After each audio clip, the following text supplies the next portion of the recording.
بسم الله الرحمن الرحيم ومن أحسن قولا ممن دعا إلى الله وعمل صالحا وقال إنني من المسلمين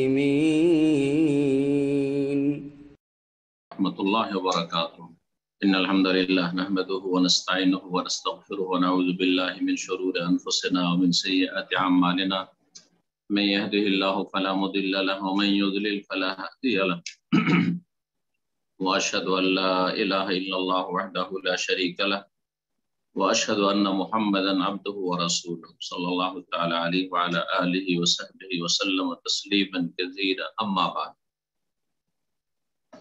সম্মানিত দ্বীনি ভাতৃমণ্ডলী, আল্লাহ রাব্বুল আলামিনের প্রশংসা এবং প্রিয় নবী মুহাম্মদ সাল্লাল্লাহু আলাইহি ওয়াসাল্লামের উপর সালাত ও সালামের পর আজ রবিবার 18ই রবিউল আউয়াল 1443 হিজরি মোতাবেক 24শে অক্টোবর 2021 আমাদের ধারাবাহিক আলোচনা নাজাত প্রাপ্ত দলের আকীদার পর্ব নম্বর 64। বিষয়বস্তু হচ্ছে তাকদীরের প্রতি ঈমানের দলিল। তাকদীরের প্রতি ঈমানের দলিল কয়েকটি আয়াত লেখক নিয়ে এসেছেন তাকদীর সম্পর্কে, আর তারপরে কয়েকটি হাদিস রয়েছে যেগুলি সংক্ষেপে নিয়ে এসেছেন। আজকে এই সংক্ষিপ্ত দর্শ হবে, আর তারপরে ইনশাআল্লাহ তাআলা যেমন আপনাদের জানা আছে যারা নিয়মিত আমাদের এই জুমে অংশ নিচ্ছেন প্রশ্ন উত্তর হবে ইনশাআল্লাহ। উপকারী প্রশ্ন করবেন যাতে আপনাদেরও উপকার হয় যারা জিজ্ঞেস করছেন, আর অন্যদেরও উপকার হয় যারা আপনাদের সাথে শুনছেন অথবা আগামীতে বিভিন্ন মাধ্যমে শুনবেন। উপকারী প্রশ্ন করবেন, এমন কোনো প্রশ্ন করবেন না যেসব প্রশ্নে উপকার কম অথবা উপকার নেই।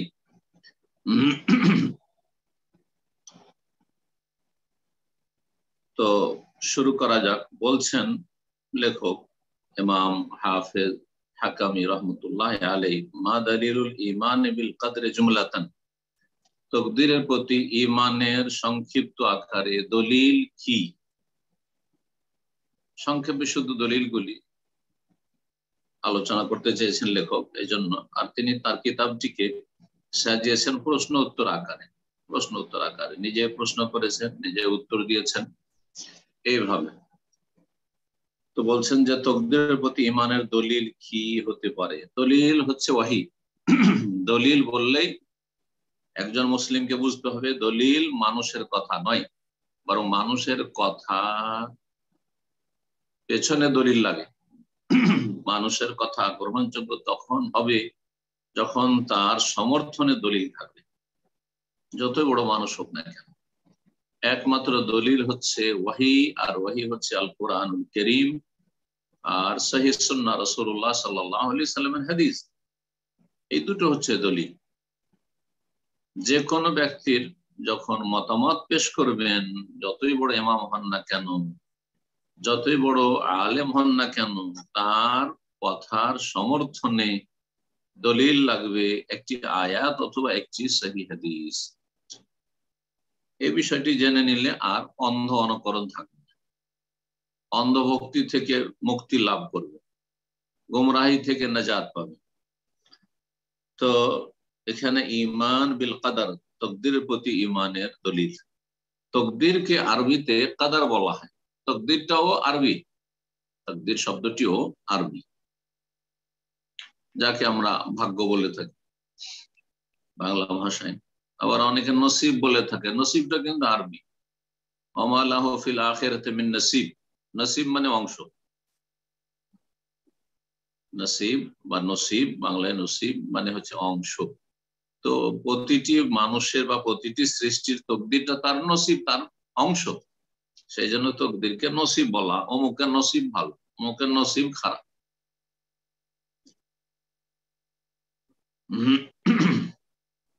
তাকদীরের চূড়ান্ত ফয়সালা আল্লাহ রাব্বুল আলামিন করে রেখেছেন, এই জন্য তাকদীরকে কাজা বলা হয়। আল কাজা ওয়াল কদর।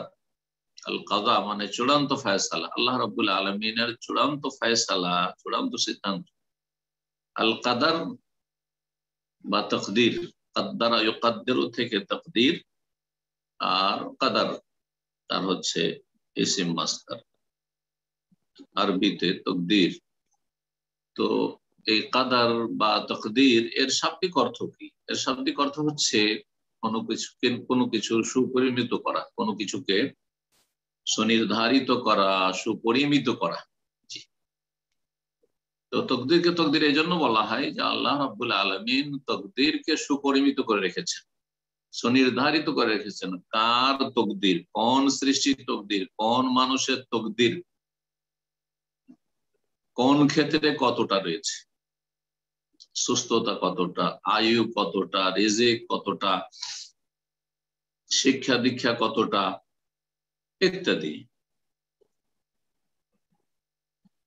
জন্ম কোথায়, মৃত্যু কোথায়, এক কথায় সবকিছু উল্লাসে প্রতিটি বস্তু। আয়াত আসছে সূরাতুল কমারে, প্রতিটি বস্তু সুপরিমিত, সুনির্ধারিত। যে আয়াতগুলি লেখক নিয়ে এসেছেন সেই আয়াতগুলি প্রথম দেখি, আর তারপরে আর দু একটি আয়াত অত্যন্ত গুরুত্বপূর্ণ এই বিষয়ের ক্ষেত্রে, সেটি সম্মানিত লেখক ইমাম হাফেজ হাকামি নিয়ে আসেননি, হয় ইচ্ছা করে নিয়ে আসেননি, আর অনেক সময় লেখকের হয়তো খেয়ালে থাকে না, সেটাও হতে পারে যে মানুষ পূর্ণ নয়, যতই বড় মানুষ হোক না, একমাত্র পূর্ণতা আল্লাহ রাব্বুল আলামিনের জন্য। আল কামালু লিল্লাহি সুবহানাহু ওয়া তাআলা ওয়াহদাহ, একমাত্র আল্লাহ রাব্বুল আলামিনের জন্য পূর্ণতা রয়েছে। বাকি মানুষ যতই বড় মানুষ হোক না কেন, আলেম যতই বড় আলেম হোক না কেন, ইমাম যতই বড় ইমাম হোক না কেন, তার মানুষ হিসাবে দুর্বলতা রয়েছে, ত্রুটি হতে পারে, ভুলে যেতে পারে, জি সবকিছু হতে পারে। তো বলছেন লেখক, কাল আল্লাহ তাআলা, মহান আল্লাহ বলেছেন তাকদীর সম্পর্কে, ওয়াকান আমরুল্লাহি কাদারাম মাকদুরা,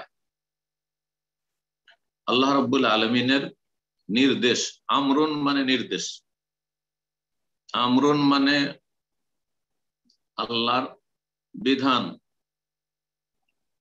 আল্লাহ রাব্বুল আলামিনের যা কিছু তিনি করতে চান। আমর শব্দটি আরবি ভাষায় দুই অর্থে ব্যবহার হয়। একটি হচ্ছে আমর মানে নির্দেশ, হুকুম, আল্লাহর হুকুম। এর বহু বচন হচ্ছে আওয়ামের। আমর যখন হুকুমের অর্থ হবে, নির্দেশের অর্থ হবে, তখন তার বহু বচন হচ্ছে আওয়ামের।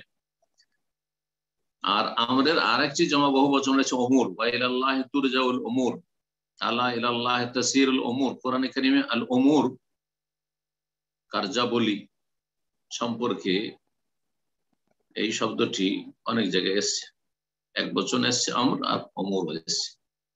তো তখন আমর মানে হবে কাজ, আমর মানে হচ্ছে কাজ, ওখান আমরুল আল্লাহর কাজ। তাহলে যখন হুকুমের অর্থে বা নির্দেশের অর্থ হবে আল্লাহ নির্দেশ, আর আল্লাহ নির্দেশই আল্লাহর বিধান। আর যখন কাজের অর্থ হবে, তখন অমর যখন জমা নেবেন আমরের, তখন আল্লাহর কাজ, আল্লাহর কাজ, জি তকদির সুনির্ধারিত করা আল্লাহর কাজ। তো এই অর্থও ঠিক আছে। আবার আল্লাহ নির্দেশ, তকদির আল্লাহ নির্দেশ, আল্লাহ রাব্বুল আলামিন যেভাবে তকদির সম্পর্কে নির্দেশ দিয়েছেন তাই লেখা হয়েছে, তাই কলমে লিখেছে। তো আমরুল্লাহ বলছিলাম, এখানে কোরআনে আয়াত এসেছে আমরুল্লাহ, ওয়া কানা আমরুল্লাহি, আল্লাহর হুকুম বা আল্লাহর নির্দেশ, কাদারান সুনির্ধারণে, মাকদুরান সুনির্ধারিত। আল্লাহ রাব্বুল আলামিন কাদার, আরবিতে কাদার তকদিরকে বলা হয়, আর মাকদুর যা নির্ধারিত করা হয়েছে, ইসিম মাফউল এসেছে। তো আল্লাহর কাজ বা আল্লাহর নির্দেশ কাদারান সুনির্ধারিত, মাকদুরা সুপরিমিত, অথবা অনুবাদকরা যেমন অনুবাদ করেছে বাংলায় কাদারা মাকদুরা, সুনির্ধারণ সুনির্ধারিত। বিভিন্ন অনুবাদ বিভিন্ন রকম অনুবাদ করতে পারে, আসল বিষয়টি প্রকাশ পেলেই হলো। দূরে না চলে গেলে আল্লাহ রাব্বুল যা বলতে চায় তা থেকে কাদারা মাকদুরা। সূরা আহজাব আয়াত নম্বর 38। এই যে আমরুল্লাহ, আল্লাহ রাব্বুল আলামিন নির্দেশ, আল্লাহর নির্দেশ দুই রকম। আল্লাহর নির্দেশ দুই রকম, একটা হচ্ছে আল্লাহর সৃষ্টিগত নির্দেশ, আমরে কওনি, আমরুন কওনি, সৃষ্টিগত নির্দেশ।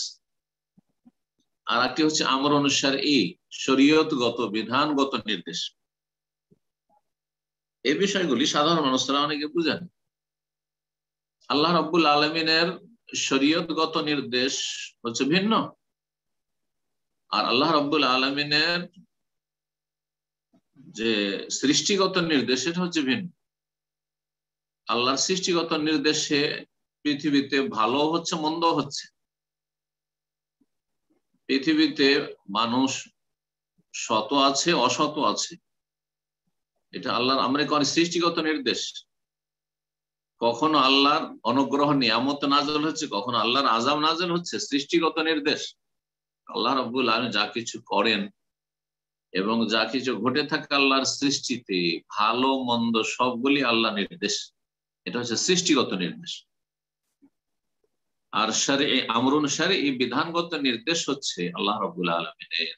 আল্লাহ রাব্বুল আলামিন যা পছন্দ করেন, যা ভালোবাসেন তার নির্দেশ দিয়ে থাকেন। যা আল্লাহ ভালোবাসেন না, যা পছন্দ করেন না, যার উপর আল্লাহ অসন্তুষ্ট হন, সন্তুষ্ট হন না, তার কখনো নির্দেশ দেন না। আল্লাহ রাব্বুল আলামিন তার তৌহিদ ভালোবাসেন, যে বান্দা তার তৌহিদ প্রতিষ্ঠা করুক, সুতরাং তৌহিদের নির্দেশ দিয়েছেন, আনে আবুদুল্লাহ রাব্বি ওয়া রাব্বাকুম, ইয়া আইয়ুহান নাস, হে মানব সকল, উবুদুল্লাহ রাব্বাকুম, তোমাদের রব আল্লাহকে, আল্লাহর ইবাদত বন্দেগী করো। আর শিরক আল্লাহ পছন্দ করেন না, শিরকে আল্লাহ ভালোবাসেন না, শিরকের উপর আল্লাহ সন্তুষ্ট হন না, সুতরাং শিরক থেকে নিষেধ করেছেন, লা তুশরিক বিল্লাহ, আল্লাহর সাথে শরীক স্থাপন করিও না। তো আল্লাহ রাব্বুল আলামিন বিধানগত নির্দেশের ক্ষেত্রে ভালো কথা কাজের আল্লাহ নির্দেশ দেন, আর মন্দ কথা কাজের নির্দেশ আল্লাহ দেন। ওয়ালা ইয়ারদা লিইবাদিল কুফর, বান্দার জন্য আল্লাহ কুফরির ওপর কখনো রাজি হন না, সন্তুষ্ট হন না, কখনো পছন্দ করেন না। তো এই ছিল আল্লাহ শারঈ নির্দেশ, বিধানগত নির্দেশ আর সৃষ্টিগত নির্দেশ। সৃষ্টিগত নির্দেশ আপনার আমার সম্পর্কে আল্লাহ রাব্বুল প্রতিদিন আল্লাহর সৃষ্টিগত নির্দেশ হতেই আছে। কখনো আল্লাহ সুস্থ রাখছেন, সেটা আল্লাহ নির্দেশে, কখনো অসুস্থ, আমি আপনি অসুস্থ, কখনো সুখে আছেন, কখনো দুঃখে আছেন, আল্লাহ নির্দেশে, সবকিছু আল্লাহ নির্দেশে। এটা হচ্ছে সৃষ্টিগত নির্দেশ। হায়াত মৌত, মানুষ ভূমিষ্ঠ হচ্ছে আল্লাহ নির্দেশে, মারা যাচ্ছে আল্লাহ নির্দেশে, এগুলো সৃষ্টিগত নির্দেশ। দ্বিতীয় আয়াত তাকদীর সম্পর্কে মহান আল্লাহ বলছেন, লিয়াকদি আল্লাহু আমরান কানা মাফউলা, সূরা আনফাল আয়াত নম্বর 42। আল্লাহ বলছেন যে আল্লাহ রাব্বুল আলামিন এই বদরের যুদ্ধের মাধ্যমে লিয়াকদি আল্লাহু আমরান, যাতে করে আল্লাহ ফয়সালা করে দেন বা সম্পন্ন করেন এমন একটি বিষয় বা এমন একটি কাজ, আমরান মানে কাজ, এমন একটি আল্লাহ রাব্বুল নির্দেশ, কানা মাফউলা, যা পূর্ব নির্ধারিত বা পূর্ব স্বীকৃত, পূর্বেই স্থিরকৃত, আল্লাহর পক্ষ থেকে স্থির রয়েছে যে এটা ঘটবে। আল্লাহ একটা কিছু ঘটাতে চান, আবু জাহালকে তো হাতের নাগালে পাওয়া যেত না, মক্কার বড় বড় কাফের নেতাদেরকে তো হাতের নাগালে পাওয়া যেত না, আর মক্কা গিয়ে তাদেরকে মারাও যেত না। তো আল্লাহ চান যে এই আবু জাহালকে আর তার সাথী সঙ্গী যে বড় বড় নেতারা রয়েছে তাদেরকে বদর প্রান্তে আল্লাহ মারবেন। এই যে আল্লাহ রাব্বুল আলামিন এর চূড়ান্ত ফয়সালা করে রেখেছেন, লিয়াকদি আল্লাহ, এটাকে আল্লাহ বাস্তবায়ন করতে চান, এটাকে আল্লাহ সম্পন্ন করতে চান। কানা মাফউলা, যেটা আগে থেকে স্থিরকৃত ছিল আল্লাহর ফয়সালায়, আল্লাহর তাকদীরে, লওহে মাহফুজে সেটা স্থির করা ছিল যে এই সময় এইভাবে ঘটবে। রাসূলুল্লাহ সাহাবায়ে কেরামরাও কল্পনা করেনি যে আমাদেরকে বদরে গিয়ে লড়াই করতে হবে, আর লড়াইয়ের জন্য যাননি, তারা গিয়েছিলেন ঈদের জন্য না, ফিরের জন্য নয়। অর্থাৎ সামদেশ থেকে মক্কার কাফেরদের বাণিজ্যিক কাফেলা আসছে, মাল সামান নিয়ে আসছে, আমরা ধন সম্পদ সবকিছু ছেড়ে খালি হাতে বহিষ্কৃত হয়েছি মক্কা থেকে, আমাদের ক্ষতিপূরণ হিসাবে তাদের ধন সম্পদ আমরা লুটে নেব, প্রতিশোধ ইসলাম জায়েজ, সীমা লঙ্ঘন জায়েজ নাই, কিন্তু প্রতিশোধ জায়েজ। কিন্তু আল্লাহ রাব্বুল আলামিন তা চাননি। আল্লাহ চেয়েছিলেন যে নাফির মানে লড়াই হোক এবং একটা চূড়ান্ত ফয়সালা হয়ে যায়। এই কথা আল্লাহ এখানে বলেছেন। তো এই যে কানা মাফুলা পূর্বেই স্থিরকৃত ছিল বা সুনির্ধারিত ছিল মাফউলা। তৃতীয় আয়াত সূরা আহজাবের আয়াত নম্বর 37 আল্লাহ বলছেন ওয়া কানা আমরুল্লাহ মাফউলা, আল্লাহর কাজ হবেই হবে। আল্লাহ যেটা করতে চান সেটা হবেই হবে। সহজ ভাষায় অনুবাদ করবো, কান আমরুল্লাহ, এখানে আমরুল্লাহর কথা আল্লাহ বলেছেন। আল্লাহর কাজ বা আল্লাহর বিধান, আল্লাহর নির্দেশ বাস্তবায়ন হবেই। আল্লাহ যে নির্দেশ দেন সেটা হবেই। আপনি যতই বাঁচতে চান, আল্লাহ রাব্বুল আলামিন যে চূড়ান্ত ফয়সালা করে রেখেছেন আপনাকে ওখানে যেতেই হবে। আর যেভাবে মরণ আছে, যেখানে মরণ আছে সেখানে পৌঁছিতেই হবে, কোনো উপায় নেই। কানা আমরুল্লাহ মাফউলা, এটিও তাকদীরের দলিল। যদিও এই আয়াতগুলোতে তাকদীর বা কাদার শব্দটি নেই, প্রথম আয়াতে যেমন কাদার শব্দটি স্পষ্ট এসেছে। 4 নম্বর আয়াত সূরা তাগাবুনের আয়াত নম্বর 11 আল্লাহ বলছেন মা আসাবা মিন মুসিবাতিন ইল্লা বিইذনিল্লাহ, কোন মুসিবত আপতিত হয় না ইল্লা বিইذনি, আল্লাহর অনুমতি ছাড়া। আল্লাহর অনুমতি ছাড়া কোন মুসিবত, কোন বিপদ আসে না। আল্লাহর এই অনুমতি ক্রমে আসে। তো এই আল্লাহর অনুমতি হচ্ছে আল্লাহর পক্ষ থেকে চূড়ান্ত ফয়সালা তাকদীরে সুনির্ধারিত করা, সুপরিমিত করা। অমাইয়ুমান বিল্লাহ, সুতরাং আল্লাহর প্রতি যারা বিশ্বাসী হবে, ইয়াহদি কলবাহ, তার অন্তরকে আল্লাহ সঠিক পথ দেখাবে, তার অন্তরকে আল্লাহ হেদায়েত দান করবে।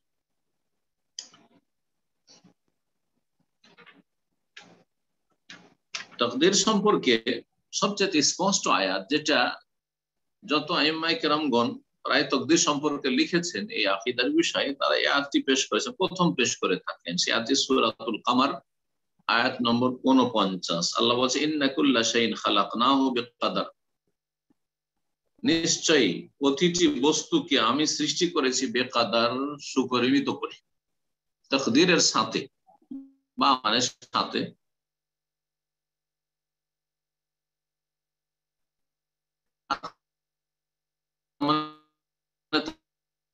সহজ ভাষা ইন্না কুল্লা সুনির্ধারিত করে, তার পরিমাণ, সময়, স্থান, কাল সবকিছুই সুনির্ধারিত রয়েছে।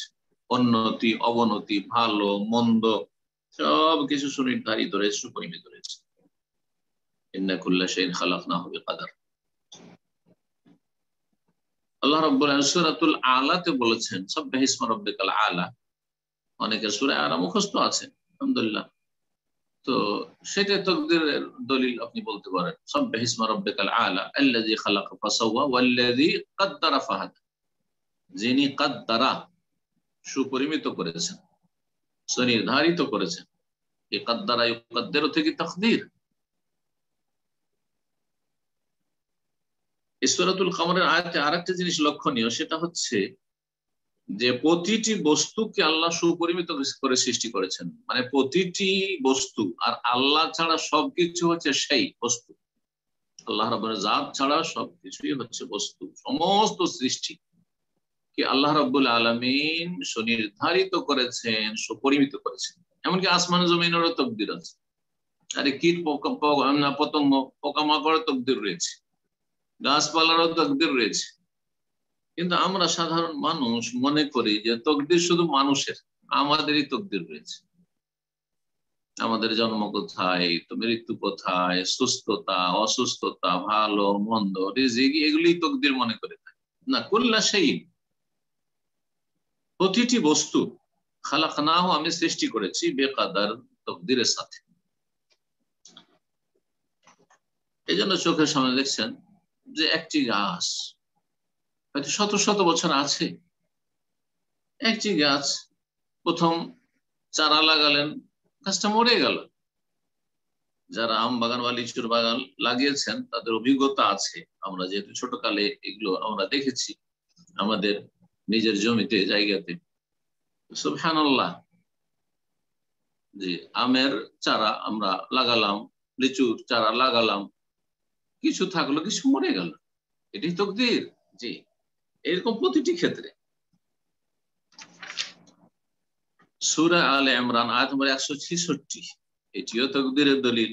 আল্লাহ বলছেন, ওমা আসাবাকুম ইয়াউমাল তাকাল জামআন ফাবিইযনিল্লাহ, আর যা কিছু তোমাদের কি পৌঁছেছে, মানে যে কোনো বিপদ, আসাবা ইউসিবু মুসিবা, মানে যে কোনো বিপদ মুসিবত তোমাদেরকে পৌঁছেছে বা তোমাদের উপর আপতিত হয়েছে, ইয়াউমাল তাকাল জামআন, ওই দিনে, যেই দিন দুটো দল মুখোমুখি হয়েছে, দুটো দল মুখোমুখি হয়েছিল। ওহদ যুদ্ধের কথা এখানে বর্ণনা করা হয়েছে। ওহদ যুদ্ধে দুটো দল, কাফের দল মক্কা থেকে এসেছিল, আর মুসলিম মুজাহিদিন মুহাজিরিন আনসার মদিনা থেকে ওহদের প্রান্তে এসেছিলেন।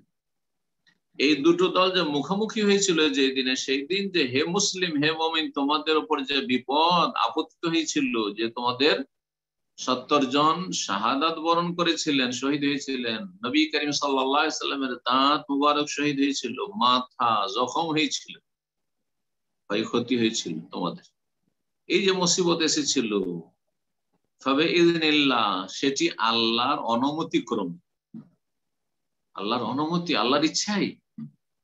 এই আল্লাহর ইচ্ছা হচ্ছে আল্লাহর পক্ষ থেকে সুনির্ধারিত, সুপরিমিত, যে আল্লাহ রাব্বুল এইটাই তাকদীরে রেখেছিলেন যে ওহদের প্রান্তে সাহাবায়ে কেরামরা যাবেন, আর 50 জনকে সেই জাবালে রোমা, ছোট্ট পাহাড়টির ওপর নিযুক্ত করা হবে, তাদেরকে শক্তভাবে বারণ করবেন রাসূলুল্লাহ সাল্লাল্লাহু আলাইহি সাল্লাম যে তোমরা এখান থেকে নামবে না, আমরা হারি জিতি, এমনকি আমরা সবাই যদি মারা যায় কাফেরদের হাতে, শহীদ হয়ে যায়, আর আমাদের মৃতদেহগুলিকে পাখিতে যদি নুচে নুচে খায়, তবু তোমরা নামবে না। এত শক্ত করে বলার পরেও তাদের 50 জনের যিনি আমির ছিলেন, তার কথা না শুনে যুক্তি পেশ করে, যুক্তিতেই কিন্তু ক্ষতি রয়েছে, কোরআন এবং হাদিসের বিরুদ্ধে, রাসূলুল্লাহ সাল্লাল্লাহু আলাইহি ওয়াসাল্লামের ফরমানের বিরুদ্ধে, দ্বীন ইসলামের দিক নির্দেশনার বিরুদ্ধে যদি কেউ যুক্তি পেশ করে, তো তাতে যে ইহকাল পরকাল ক্ষতি রয়েছে, তার বাস্তব প্রমাণ হচ্ছে ওহদের এই ঘটনা। বারবার স্মরণ করেন আমির যে তোমরা কি জানো না যে রাসূলুল্লাহ নিষেধ করেছেন তোমরা নামিও না। তারা বলতে লাগলেন যে এখন আমরা এখানে বসে থেকে করবো কি, একটুও লড়াই করলাম না, যা লড়াই, যা নিচে যারা ছিল তারাই লড়াই করলাম, আমরা শুধু এখানে বসেই থাকলাম, তামাশা দেখতে থাকলাম। এখন তো অনেক দূরে রণক্ষেত্র থেকে পলায়ন করেছে কাফেররা, সুতরাং এখন কমপক্ষে তাদেরকে তো বিষয়টা মারি, আর তাদের পিছনে আমরা ছুটি, বসে থাকবো কি করতে, আর আর তো শেষ, যুদ্ধ শেষ। সুবহানাল্লাহ, অথচ রাসূলুল্লাহ সাল্লাল্লাহু আলাইহি ওয়াসাল্লাম ওমায়ান্তিকু আনিল হাওয়া, খেয়াল খুশি কথা বলেননি যে তোমরা সেখান থেকে নড়বে না, ওখানেই থাকবে যতক্ষণ পর্যন্ত তোমাদেরকে সেই ছোট্ট পাহাড় থেকে নামতে না বলবো। কিন্তু তারা নেমে গেছিলেন, সবাই শহীদ হয়ে গেলেন, 50 জন সবাই শহীদ। আল্লাহু আকবার। এই জন্য এখান থেকে আরেকটি গুরুত্বপূর্ণ শিক্ষা, যে রাসূলুল্লাহ সাল্লাল্লাহু আলাইহি ওয়াসাল্লামের সাহাবায়ে কেরামগণ একটি শুধু হুকুম, রাসূলুল্লাহ সাল্লাল্লাহু আলাইহি ওয়াসাল্লাম তোমরা এই পাহাড়ের ওপর থেকে নামবে না, এমন নয় যে কোন রকমের কবিরা গুনাহ, জিনা, ব্যভিচার ছিল, খুন করা ছিল, অথবা এইরকম কোন অশ্লীলতা ছিল, অথবা কোন অন্য রকমের পাপ ছিল, একটি কথার বিরুদ্ধাচরণ, একটি কথা অমান্য করা, তাও সরাসরি অমান্য নয়, যুক্তির ভিত্তিতে, যে এখন তার বসে থেকে লাভ নাই। নবী সাল্লাল্লাহু আলাইহি ওয়াসাল্লামের উদ্দেশ্য ছিল যে যতক্ষণ পর্যন্ত যুদ্ধ চলবে ততক্ষণ আমরা এখানে থাকবো, পাহারা দিতে থাকবো, আমরা পাহাড়ের উপর থেকে যে কাফেররা কি অবস্থায় আছে, কাফেররা তো অনেক দূর পালিয়ে চলে গেছে, এখন নেমে যায়, তাতে এত ক্ষতি। তাহলে যেসব মুসলিমরা প্রতিদিন আল্লাহর নাফরমানি করতেই আছে, একবার না বহুবার, রাসূলুল্লাহ সাল্লাল্লাহু আলাইহি ওয়াসাল্লামের প্রকাশ্য হাদিসের বিরোধিতা করছে, যেসব বিদআতপন্থীরা রাসূলুল্লাহ সাল্লাল্লাহু আলাইহি ওয়াসাল্লামের নিয়ে আসা আদর্শের বিরোধিতা করছে, তাদেরকে হাদিসের কথা বললেন, তোমার হাদিসে রাখো তুমি, আমাদের মযহাবে নেই এটা, আমাদের বুজুর্গানের দিন এরকম বলেন নাই, এরকম বলেছেন। সুবহানাল্লাহ, আল্লাহর আযাব আসবে না? এত সহজ মনে করেছেন? এই জন্য আল্লাহর আযাব। আর এই আল্লাহর আযাব দূর হবে না যতক্ষণ পর্যন্ত ফিরে না আসবেন সুন্নাহর কাছে, ফিরে না আসবেন তাওহীদের কাছে তাওহীদ এবং সুন্নাহ প্রতিষ্ঠা করতে হবে। আল্লাহ যেন তৌফিক দান করেন।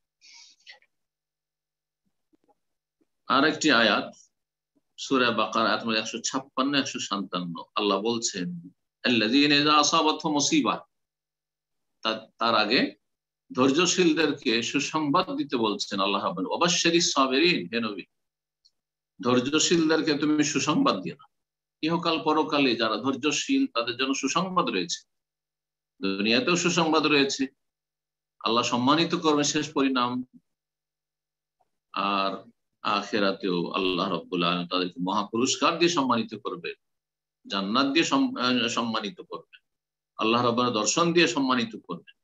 বহু সম্মানের দিক রয়েছে ধৈর্যশীলদের জন্য, যারা সার্বিক দিক থেকে ধৈর্য ধারণ করেছে, বালা মুসিবতে ধৈর্য ধারণ করেছে, দিনের উপর অটলতায় ধৈর্য ধারণ করেছে এবং গুনাহ থেকে বাঁচার ক্ষেত্রে ধৈর্য ধারণ করেছে। ধৈর্য কিন্তু তিন প্রকারের, ধৈর্য তিন প্রকারের, যেদিকে আমি ইঙ্গিত করলাম আমার এই ধৈর্য সম্পর্কে যে কথাটি বললাম তার মধ্যে।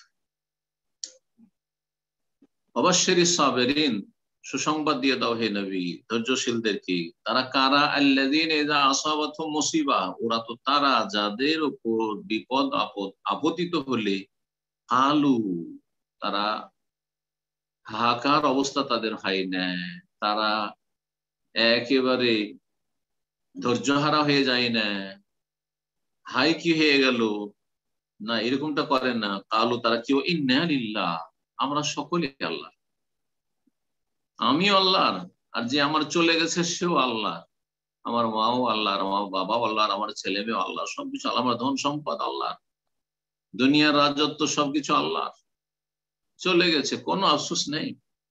ইন্না লিল্লাহ, আমরা সকলে আল্লাহ, ওয়া ইন্না ইলাইহি রাজিউন, নিঃসন্দেহে আমরা তার কাছেই প্রত্যাবর্তিত হব, ফিরে যাব।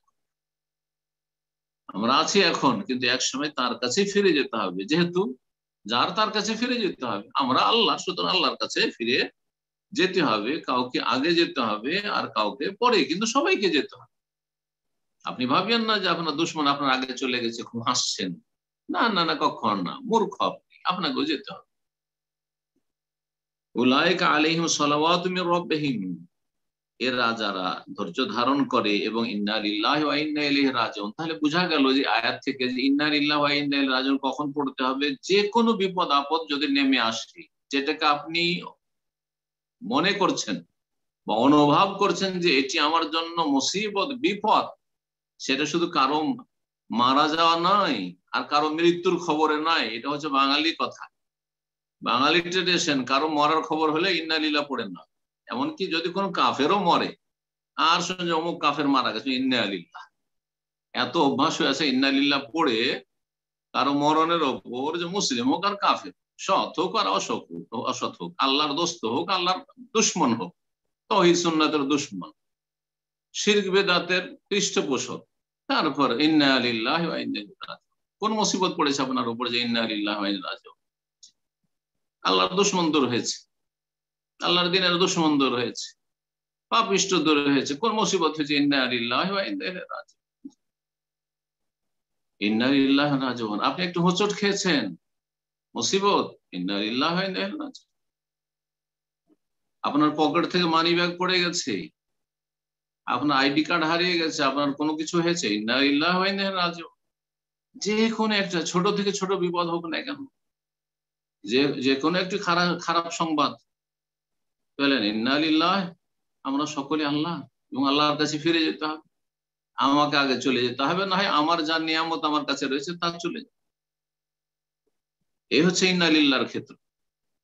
উলাইকা আলাইহিমুস সালাওয়াত, যারা এইরকম ধৈর্য ধারণ করে এবং বিপদ আপদ আসলে তারা ইন্না লিল্লাহি ওয়া ইন্না ইলাইহি রাজিউন পড়ে, তাদের প্রতি কি রয়েছে? তাদের রবের পক্ষ থেকে, প্রতিপালকের পক্ষ থেকে সালাওয়াত মানে অনুগ্রহ রয়েছে, রাহমা এবং রহমত রয়েছে। উলাইকা হুমুল মুহতাদুন, এবং তারাই হেদায়েত প্রাপ্ত। যারা ধৈর্য ধরতে পারবে তারাই হচ্ছে সঠিক পথ প্রাপ্ত। এই আয়াতেও মুসিবতের কথা বলা হয়েছে, যখন মুসিবত তাদের উপর নেমে আসে। মুসিবত নেমে আসে, আল্লাহর পক্ষ থেকে মুসিবত নির্ধারিত রয়েছে। এই ছিল তকদির সম্পর্কে আয়াতগুলি। তারপরে লেখক বলছেন ওয়াগায়রা যালিক মিনাল আয়াত, এছাড়াও অনেক আয়াত রয়েছে কোরআনে কারিমে তকদির সম্পর্কে। আর জিবরাইল আলাইহিস সালামের যে হাদিস বলে প্রসিদ্ধ হাদিস, লম্বা হাদিস, যাতে জিবরাইল আলাইহিস সালাম আসলেন মানুষের রূপ ধরে মদিনায়, মসজিদ নববীতে, রাসূলুল্লাহ সাল্লাল্লাহু আলাইহি সাল্লামকে 5টি প্রশ্ন করেছিলেন। প্রথম প্রশ্ন ছিল ইসলাম সম্পর্কে, দ্বিতীয় ছিল ঈমান সম্পর্কে, তৃতীয় ছিল ইহসান সম্পর্কে। যে ঈমান সম্পর্কে যখন জিজ্ঞেস করেছিলেন তখন রাসূলুল্লাহ বলেছিলেন আল ঈমান আন তুমিনা বিল্লাহি ওয়া মালাইকাতিহি ওয়া কুতুবিহি ওয়া রসুলিহি ওয়াল ইয়াউমিল আখির ওয়াল কদরি ওয়া তুমিনু বিল কদরি খাইরিহি ওয়া শাররিহি। তাই বলছেন যে জিবরাইল আলাইহিস সালামের হাদিসে, এর আগে আমি আলোচনা করেছি, মানে হাদিসটি নিয়ে এসেছেন এর আগে, তুমি ঈমান নিয়ে আসবে, বিশ্বাস স্থাপন করবে তাকদীরের উপর, খাইরিহি ওয়া শাররিহি, ভালো হোক আর মন্দ হোক, সব সময় ভালো থাকবেন না বা সবসময় মন্দ। যখনই মন্দ হবে নিরাশ হবেন না। রাতের পরে যেমন দিন আসবে এটা আপনার ভালো করে জানা আছে, ঠিক তেমনি বিপদের ওপর সুখ শান্তি আসবে, এই আশাই আল্লাহর কাছে রাখবেন এবং আল্লাহ রাব্বুল সম্পর্কে সুধারণা রাখবেন। ঠিক তেমনি আপনার দীর্ঘকাল ধরে সুখ আর সুখ, শান্তি আর শান্তি, পয়সা আর পয়সা, নিয়ামত আর নিয়ামত, প্রতারিত হবেন না, অহংকারী হবেন না। কখন চলে যাবে আর বিপদে নেমে আসবে সেটাও হইতে পারে। এই ছিল তাকদীর সম্পর্কে একটা হাদিসের অংশ, লম্বা হাদিসের, যে হাদিসটি বুখারী মুসলিমে রয়েছে। দ্বিতীয় হাদিস বলছেন রাসূলুল্লাহ সাল্লাল্লাহু আলাইহি ওয়াসাল্লাম, ওয়ালাম, আর জেনে রাখো, আন্নামা আসাবাকা লাম ইয়াকুন লিয়ুখতিআকা, যা তোমার উপর বিপদ আপদ এসেছে সেটা তোমাকে ভুল করা নয়। এটা মনে করিও না যে আমি যদি একটু সতর্ক থাকতাম তো এমনটা হইতাম না। একটা অ্যাক্সিডেন্ট হইলো, উফ, যদি আমি আজকে না যেতাম তো এই দুর্ঘটনা ঘটতো না।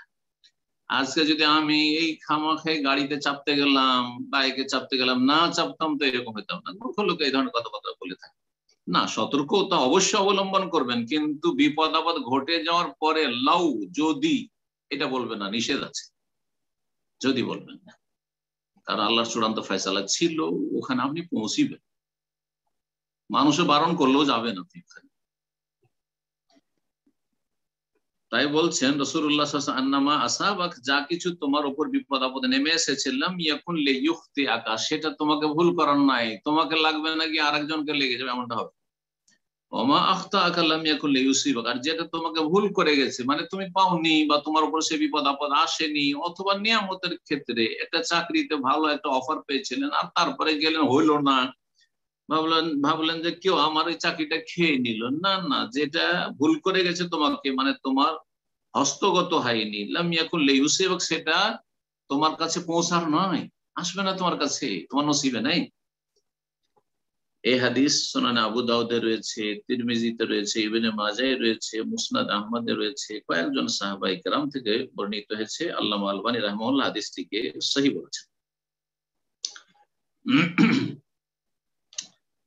আরেকটি হাদিস নিয়ে এসেছেন লেখক, বলছেন সাল্লাল্লাহু আলাইহি ওয়াসাল্লাম, ওয়াকালা সাল্লাল্লাহু আলাইহি ওয়াসাল্লাম, রাসূলুল্লাহ বলেছেন, ওয়া ইন আসাবাকা শাইউন, তোমার উপর যদি কোনো বিপদ আপদ নেমে আসে, ফালা তাকুল, তাহলে এই কথা বলিও না, লাউ আন্নী ফাআলতু কাযা লাকানা কাযা, যদি আমি এমনটা করতাম তো এমন হইতো, যদি এইরকম করতাম তো ভালো হইতো, এরকম করলে এরকম হইতো না, এইরকম বলিও না।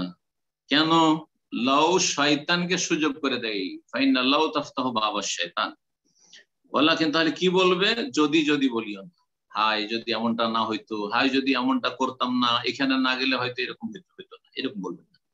ওয়ালাকিন কুল, এরকম বলো, কাদ্দারাল্লাহু ওয়া মা শাআ ফাআল, আল্লাহ রাব্বুল আলামিন তাকদীর নির্ধারণ করেছেন, ওয়া মা শাআ ফাআল, যা কিছু চেয়েছেন তাই তিনি করেছেন। এটাকে দুই রকম করে পড়া হয়েছে হাদিসটাকে। কাদ্দারাল্লাহু মানে আল্লাহ সুনির্ধারিত করেছেন, তাকদীর সুপরিমিত করেছেন, ওয়া মা শাআ ফাআল, যা ইচ্ছা তাই করেছেন, যা তিনি চেয়েছেন তাই করেছেন। আর কেউ কেউ পড়েছেন কাদারুল্লাহি, মানে হাযা কাদারুল্লাহ, এটি হচ্ছে আল্লাহর পক্ষ থেকে তাকদীর সুনির্ধারিত, ওয়া মা শাআ ফাআল, আর তিনি যা চেয়েছেন আল্লাহ তাই করেছেন। মানুষের কোনো এখতিয়ার নেই, তবে নিজের কর্মের ক্ষেত্রে এখতিয়ার আছে, একটা সীমিত স্বাধীনতা আছে, তবে আমাদের চাওয়ার উপর আল্লাহর চাওয়া। এই হাদিস সহিহ মুসলিমে রয়েছে আর ইবনে মাজাহে রয়েছে। শেষ একটা ছোট্ট হাদিসের অংশ বলছেন, ওয়াকালা সাল্লাল্লাহু আলাইহি ওয়াসাল্লাম, আরো বলেছেন, কুল্লু শাইইন বিকাদার, প্রতিটি বস্তু সুপরিমিত, প্রতিটি বস্তু, প্রতিটি জিনিস তাকদীরের সাথে রয়েছে, মানে প্রতিটি বিষয় এর তাকদীর রয়েছে, শুধু মানুষের নয়। এবং মানব জীবনের প্রতিটি ক্ষেত্রে, ছোট হোক আর বড় হোক। আমাদের দেশের মানুষের অনেক সময় বলে বিয়েটা ভাগ্যের বিষয়। কথাটা একেবারে ভুল। বিয়েটা ভাগ্যের বিষয়, আর আপনারা যে বিদেশ গেছেন ওটা ভাগ্যের বিষয় না। আপনার ছেলে মেয়ে হবে কি হবে না এটা ভাগ্যের বিষয় নয়, আর ছেলে মেয়ে হয়ে বাঁচবে কি বাঁচবে না সেটা ভাগ্যের বিষয় নয়। আপনি ভালো স্ত্রী পাবেন না মন্দ পাবেন, ভালো স্বামী পাবেন না মন্দ পাবেন, সেটা ভাগ্যের বিষয় নয়, সবই তো তকদিরের বিষয়। সুতরাং এই ধরনের কথা, বিয়েটা তকদিরের বিষয়, ভুল কথা। আরে আপনার একটা দানা, একটা ভাতের দানা আপনার তকদিরের বিষয়। এটা খেতে পারবেন কি পারবেন নাকি তার আগে মত চলে আসবে। বলছেন কুল্লু শাইইন বিকাদার, প্রতিটি বস্তু তকদিরের সাথে জড়িত। হাত্তাল আজজু ওয়াল কায়সু, এমন কি অপারগতা, একটা কাজ করতে গিয়ে অপারগ হয়ে গেলেন, পারবো না বলে দিলেন, পারবো না, এই যে পারবো না করে দিলেন, এটাও তকদির। আর আরেকজন আসলে পারবে না, বুঝতে পারছে পারবে না, কিন্তু এত সাহসী হয়ে লাগলো যে তাকে সবাই বোকা বলে, তাকে সবাই গ্রামবাসী বোকা বলে, পাগল বলে, একটা পাগল, কিন্তু এমন চালাক চতুর হয়ে গেল যে গোটা গ্রামের মধ্যে সে এগিয়ে চলে গেল। জি, আজকাল দেখেন অনেক পাগল, যেগুলোকে ছোটকালে পাগল বলে, তাদের হাতে অনেক পয়সা। ভাবতে পারেন না যে এই পাগলের হাতে এত পয়সা, এই পাগল এরকমটা হয়ে যাবে, পাগল নেতা হয়ে যাবে। কুল্লু শাইইন বিকাদার, হাত্তাল আজজু, এমনকি অপারগতা, ওয়াল কাইসু, এবং চালাকি, চালাকিটা তকদির। হাদিস, এছাড়া অনেক হাদিস রয়েছে তকদির সম্পর্কে। এই হাদিসটি আব্দুল্লাহ বিন উমর রাদিয়াল্লাহু তাআলা আনহু থেকে বর্ণিত, সহিহ মুসলিম রয়েছে, মুওয়াত্তা মালিক রয়েছে, মুসনাদ আহমদ রয়েছে। এখানে আজকের আলোচনা শেষ করছি। আল্লাহ রাব্বুল আলামিনের কাছে দোয়া করি, আল্লাহ রাব্বুল আলামিন যেন সত্যিকার আমাদেরকে তকদিরের প্রতি ঈমান রাখার তৌফিক দান করেন, এবং তকদিরের ক্ষেত্রে যারা বিভ্রান্ত হয়েছে, কাদেরিয়া, জাবরিয়া, কেউ তকদিরকে অস্বীকার করে, কেউ তকদির ওপর একেবারে নির্ভরশীল হয়ে, কর্মহীন হয়ে, এই সমস্ত গুমরাহ পথভ্রষ্টের পথ থেকে আল্লাহ রাব্বুল আলামিন আমাদেরকে যেন বাঁচিয়ে রাখেন, এবং যারা বিভ্রান্ত হয়ে রয়েছে তাকদীর সম্পর্কে, আল্লাহ তাদেরকে যেন হিদায়াত দান করেন। ওয়া সাল্লাল্লাহু সাল্লাম আলা নবিয়িনা মুহাম্মদ ওয়া আলা আলিহি ওয়া সাহবিহি আজমাইন। জাযাকাল্লাহু খাইরান।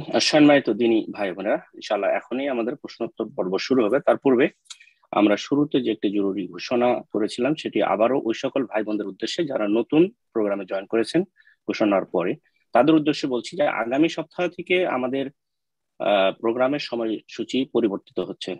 আগামী সপ্তাহ থেকে আধা ঘন্টা আগে আমাদের প্রোগ্রাম শুরু হবে। 1টার সময় আমাদের মেইন প্রোগ্রাম, আমাদের প্রোগ্রাম ওপেন করা হবে, আর মেইন প্রোগ্রাম হচ্ছে সেখানে আলোচনা শুরু হবে 1:30 ইনশাআল্লাহ। তো আমরা সকলেই অন টাইমে আসার চেষ্টা করব। তো যাই হোক, ইনশাআল্লাহ আমরা সময় আর না নিয়ে আমরা প্রশ্নোত্তর পর্বের দিকে যাচ্ছি। শুরুতে প্রশ্ন করবেন মোহাম্মদ আফতাব বিন আনোয়ার, আপনি প্রশ্ন করুন।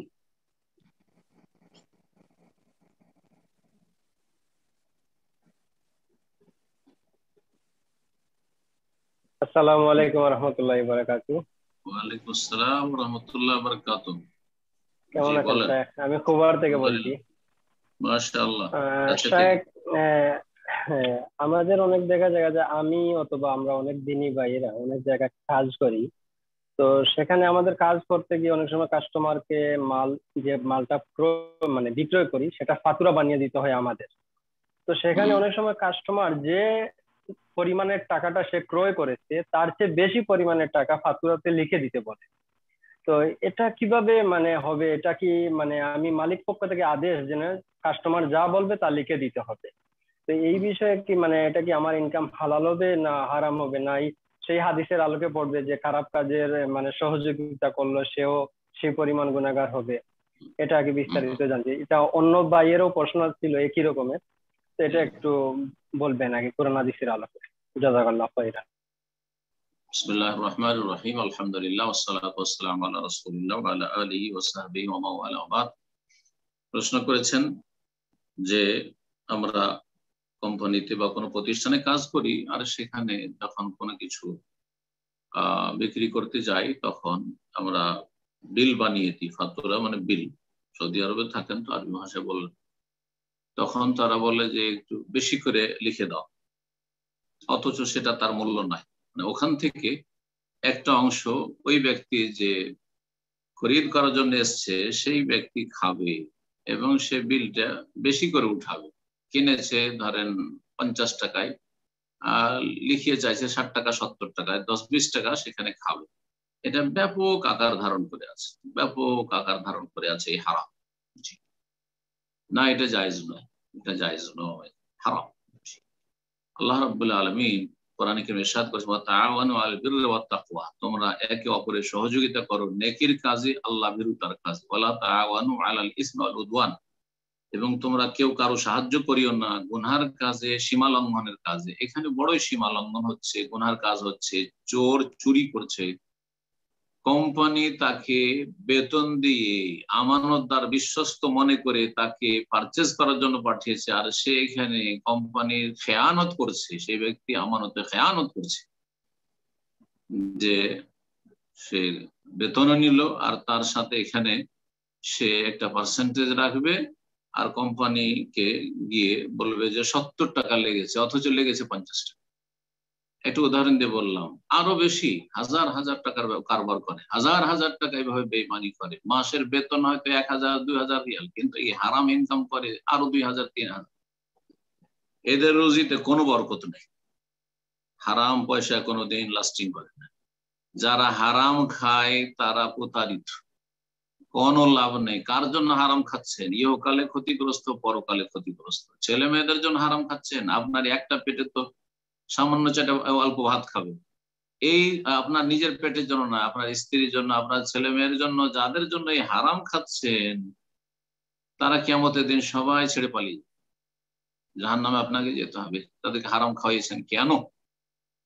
তারা জানতো না যে হারাম খাওয়াইছেন, অথবা জানতো কিন্তু হারাম কেন খাওয়াইছেন। সুতরাং অপরের জন্য জাহান্নামে যাবেন না। এবং আল্লাহ রিজিক দাতা, সবার রিজিক আল্লাহ হালাল রিজিকে রেখেছেন, সুতরাং আল্লাহ ভরসা করতে শিখুন, মুসলিমদেরকে বলছেন। আর কাফেররা যদি করে, তাদের আল্লাহ পরকালে বিশ্বাস নেই, তারা করবে। কিন্তু আপনি সেখানে বিলে মিথ্যা কথা লিখে দেবেন না, মিথ্যা কথা লিখে দেবেন না। আচ্ছা, মালিক ওর বিক্রি করা দরকার, যা লিখে যাবে তাই লিখে দেবেন না, তার কথা শুনবেন না। আপনি চেষ্টা করবেন সেখান থেকে সরে যাওয়ার, যে এইরকম কাজ আমি না করে অন্য কোনো কাজ, এর চাইতে ভারী কাজ হইলেও এমন জায়গায় কাজ করে যেখানে হারাম কাজে জড়িত না হইতে হয়। আল্লাহ যেন হালালে বরকত দান করেন, আর হারাম লিখা থেকে, বলা থেকে, হারাম খাওয়া থেকে, হারাম আচরণ থেকে আল্লাহ যেন বাঁচিয়ে রাখেন। তো ইনশাআল্লাহ এই পর্যায়ে প্রশ্ন করবেন আরনাব, আপনি প্রশ্ন করুন। জি শাইখ, আসসালামু আলাইকুম। আসসালামু আলাইকুম ওয়া রাহমাতুল্লাহি ওয়া বারাকাতুহু। জি শাইখ, বাংলাদেশ থেকে বলছি। বলেন। জি শাইখ, অনেক মুসলিমরা বলে থাকে সকল ধর্মের প্রতি শ্রদ্ধা রাখতে হবে, আর ইসলাম ধর্মকে সর্বশ্রেষ্ঠ প্রমাণ করতে গিয়ে অন্য ধর্মের দোষ ত্রুটি উল্লেখ করা বা অন্য ধর্মকে অসম্মান করা যাবে না। তো শাইখ, আমার প্রশ্ন হচ্ছে, ইসলাম ছাড়া যেখানে অন্য কোনো ধর্মই আল্লাহর কাছে গ্রহণযোগ্য নয়, একমাত্র ইসলামই গ্রহণযোগ্য ধর্ম, সেখানে অন্যান্য ধর্মের প্রতি শ্রদ্ধা বা সম্মান দেখানো কতটুকু আমাদের জন্য জরুরি, একজন মুসলিমের জন্য, বা কতটুকু উচিত, এটা একটু জানতে চাচ্ছি। জাযাকুমুল্লাহ খাইরান। আল্লাহ রাব্বুল আলামিন কোরআনে কারিমে বলেছেন, ইন্নাদ-দীনা ইনদাল্লাহিল ইসলাম, দিন হচ্ছে একমাত্র আল্লাহর কাছে ইসলাম। সমস্ত আম্বিয়া রাসূলগণের দিন ছিল ইসলাম। ইব্রাহিম আলাইহিস সালাম ওয়ালাকিন কানা হানিফা মুসলিমা, তিনি হানিফ মুসলিম ছিলেন। ওয়া সাম্মাকুমুল মুসলিমিন মিন ক্বাবলু ওয়া ফি হাযা, ইব্রাহিম আলাইহিস সালাম বা আল্লাহ রাব্বুল আলামিন তোমাদের নাম মুসলিম রেখেছেন, তার পূর্বেও আর এখনো তোমাদের মধ্যেও। সুতরাং যত আসমানি কিতাব এবং আসমানি কিতাবের অনুসারী আম্বিয়া রাসূলগণ এসেছেন, তাদের উম্মতরা এসে সবাই মুসলিম ছিলেন। মূসা আলাইহিস সালাম, ঈসা আলাইহিস সালাম এবং তার যারা খাঁটি অনুসারী তারা মুসলিম ছিলেন, ইহুদি নাসারা ছিলেন না। তারা ইহুদি এবং খ্রিস্টান, এই নামগুলি তাদের পক্ষ থেকে গ্রহণ করে নাও, এই নামগুলি আল্লাহর দেওয়া নয়। তো এই হচ্ছে আল্লাহর মনোনীত দিন, এই দিন ছাড়া কোনো পরিত্রাণ নেই। সুতরাং এটা প্রতিটি মানুষকে বোঝা উচিত।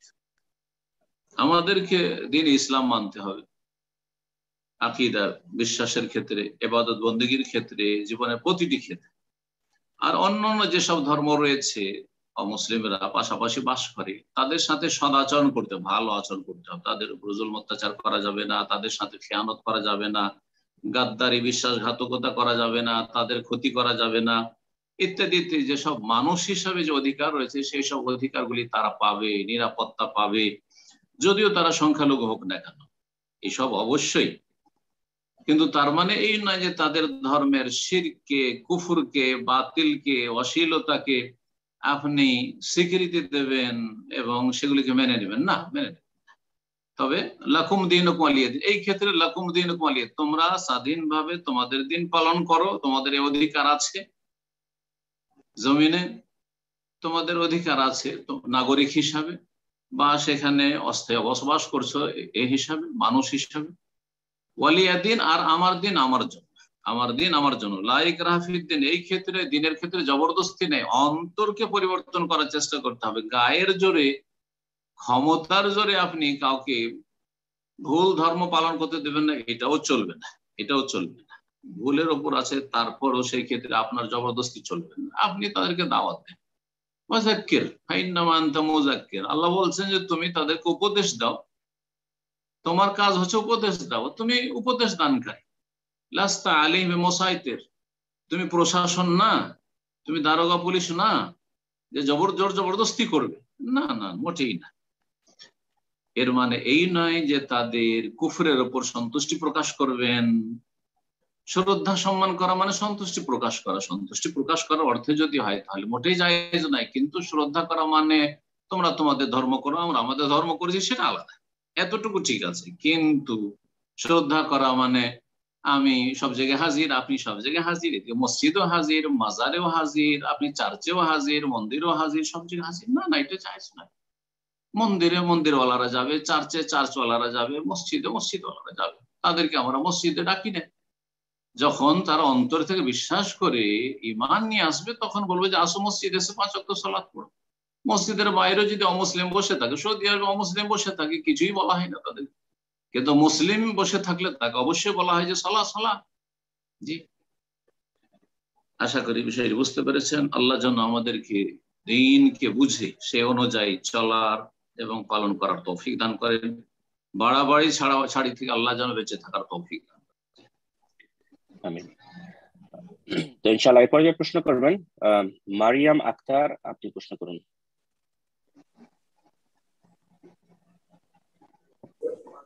আসসালামু আলাইকুম রাহমাতুল্লাহ। ওয়ালাইকুম আসসালাম ওয়া রাহমাতুল্লাহি ওয়া বারাকাতুহু। জি বলেন। শাহেক, আমার প্রশ্ন হচ্ছে, আমার হায়েজ শুরু হয়েছে 10 দিন ছিল, 10 দিন থাকার পরে আবার 6 দিন পরে আবার শুরু হয়েছে। এখন আমি কি করব এই সময়? আগের অভ্যাস কেমন ছিল? আগে এরকম ছিল না, এই মাসে এটা শুরু হয়েছে। যে কয়দিন আপনার অভ্যাস ছিল আগে, সেই অভ্যাসটা আপনার মাসিক। যদি আগে 6 দিন অভ্যাস থেকে থাকে সেটা হচ্ছে মাসিক, আর তারপরে যখনই বন্ধ হয়েছে তখনই গোসল করে সালাত আদায় করবেন,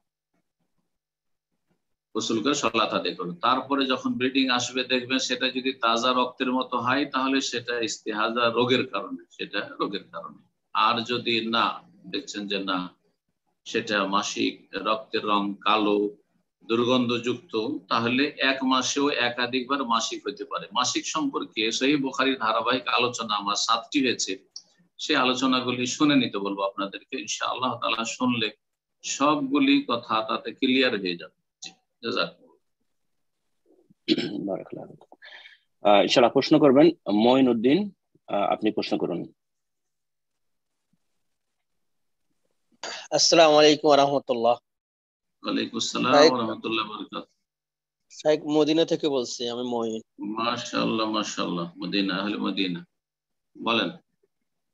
শাইখ আমার প্রশ্ন হলো, মসজিদ নূর আল ইসলামে বেদাতীরা দখল করতে যায় যে পায়তারা করতেছে, এবং আমাদের দ্বীনী ভাইরা যদি একতা হয়ে আমাদেরকে একটু সহযোগিতা করে, এই ব্যাপারে যদি আপনি দুটা কথা বলেন।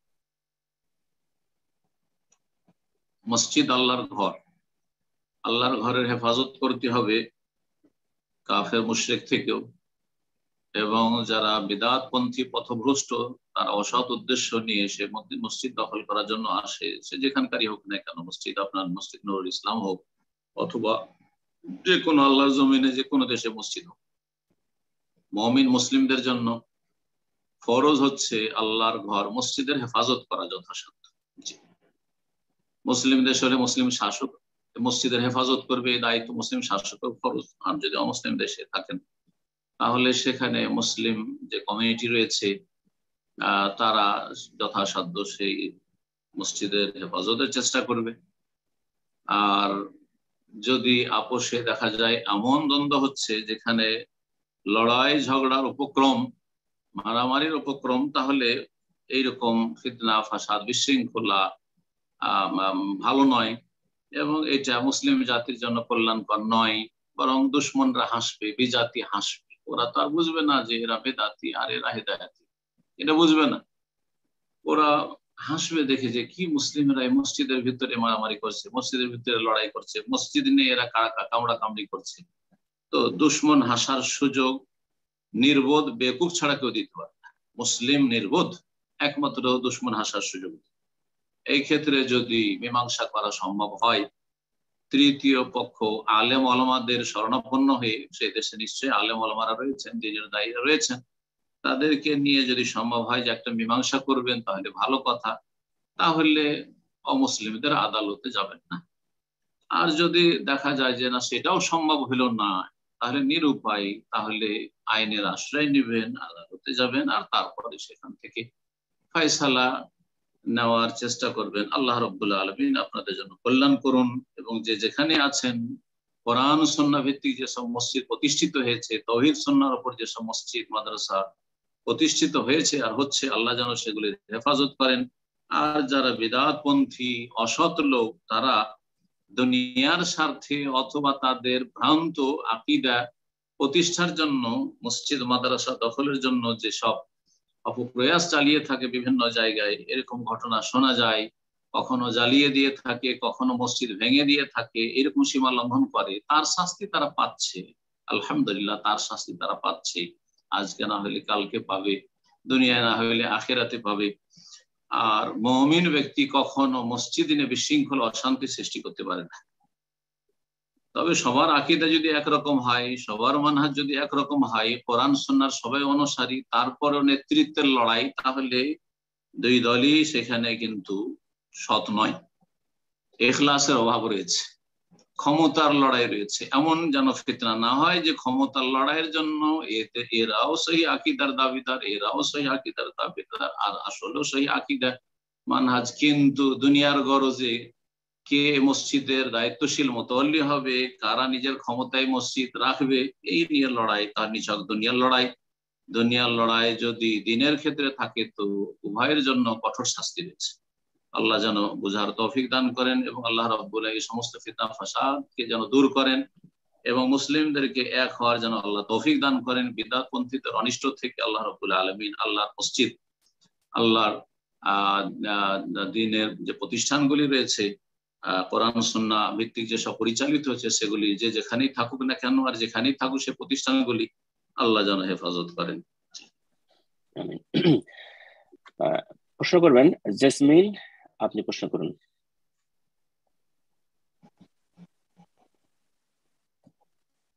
আসসালামু আলাইকুম রহমতুল্লাহ। আসসালাম ওয়া রাহমাতুল্লাহি ওয়া বারাকাতুহু। স্যার শায়েক, আমি ইউকে থেকে বলছি। আমার প্রশ্ন হলো ইসমে আজম সম্পর্কিত। কোরআনে যে দুটি ইসমে আজমের কথা বলা হয়েছে, বাকারার 163 এবং সূরা আল ইমরান, এটা কি আমরা সিজদায় পড়তে পারবো, যেহেতু এটা সম্পূর্ণ একটা তেলাওয়াত? আর সূরা আল ইমরানের 1 নম্বর তেলাওয়াতে কি আমার ইসমে আজম আলিফ লাম কি এটার অন্তর্ভুক্ত? জাযাকাল্লাহু খায়র। আলিফ ইসমে আজম মানে মহান নাম, ইসম মানে নাম, আর আজম মানে মহান। তো ইসমে আজম মানে মহান নাম, মহান নাম মানে আল্লাহর মহান নাম, আল্লাহর মহান নাম, আল্লাহর সবচেয়ে বড়, আজম মানে সবচেয়ে বড়। তো আল্লাহর সবচেয়ে বড় নাম কি, এই নিয়ে ওলামাদের বিভিন্ন মত রয়েছে এবং প্রত্যেক মতের পক্ষে দলিলও রয়েছে। আলিফ লাম মিম আল্লাহর নাম নয়, সুতরাং আলিফ লাম মিম ইসমে আজম নয়। সোজা কথা, আলিফ লাম মিম আল্লাহর যেহেতু নাম নয়, আল্লাহর 99টি নামের কোনো একটি নয়, সুতরাং আলিফ লাম মিম ইসমে আজম নয়। তাহলে ইসমে আজম কি? ইসমে আজম সম্পর্কে একটি মত হচ্ছে আল্লাহটা সবচেয়ে বড় না, কারণ আল্লাহকে সবচেয়ে বেশি আল্লাহ বলে ডাকা হয়। রহমান, রাহিম আর অন্যান্য যেসব নাম রয়েছে, রাজ্জাক, এসবের চাইতে বেশি আল্লাহকে আল্লাহ বলে ডাকা হয়। তো আল্লাহটি হচ্ছে সবচেয়ে বড় নাম আল্লাহ রাব্বুল আলামিন। ইয়া আল্লাহ, আল্লাহুম্মা, এই জন্য অধিকাংশ দোয়াতে হয় আল্লাহুম্মা রয়েছে। আল্লাহুম্মা মানে ইয়া আল্লাহ, আল্লাহ যুক্ত হুম্মা, ইয়া আল্লাহ। আর আল্লাহ রাব্বুল আলামিন কে ডাকা আল্লাহ শিখিয়েছেন কোরআন এবং হাদিসে যে দোয়াগুলি রয়েছে তাতে রব্বানা বা রব্বে। তো আল্লাহর একটি গুরুত্বপূর্ণ নাম হচ্ছে রব। তো আল্লাহ রাব্বুল আলামিন সুন্দর সুন্দর নাম রয়েছে, সেই নামগুলির মধ্যে আল্লাহকে মাধ্যমে ডাকতে হবে। তার মধ্যে ইসমে আজমের ফজিলত রয়েছে। ইসমে আজম দ্বারা যদি আল্লাহকে ডাকে তাহলে আল্লাহ রাব্বুল আলামিন ইসমে আজম বলে আল্লাহর কাছে আপনার চাওয়া চান, যা চাইছে। তাহলে হাদিসে আছে ইজা দুইয়া বিহি আজাব, যদি আল্লাহর কাছে দোয়া করা হয় ইসমে আজম দিয়ে তো আল্লাহ সেই ডাকে সাড়া দেন, দোয়া কবুল করেন। ওয়াইজা সুইলা বিহি, আর তার মাধ্যমে যদি যাচ্চা করা হয় তো আতা, আল্লাহ দিয়ে থাকেন।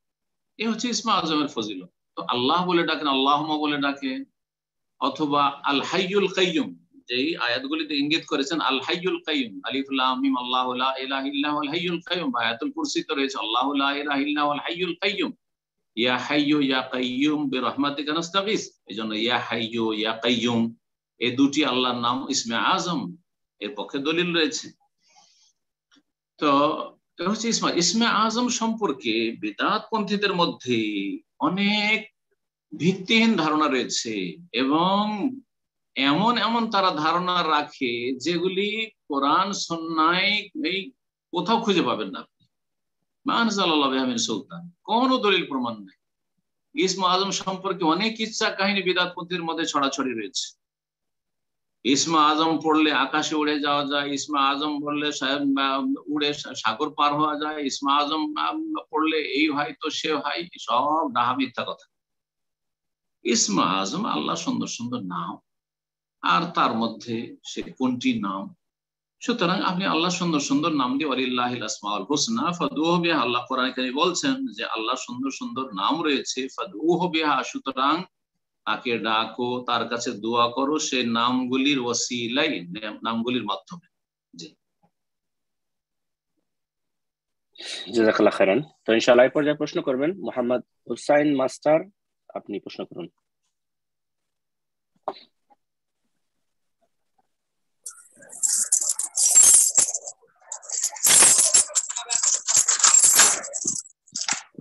আসসালামু আলাইকুম ওয়া রাহমাতুল্লাহি ওয়া বারাকাতুহু।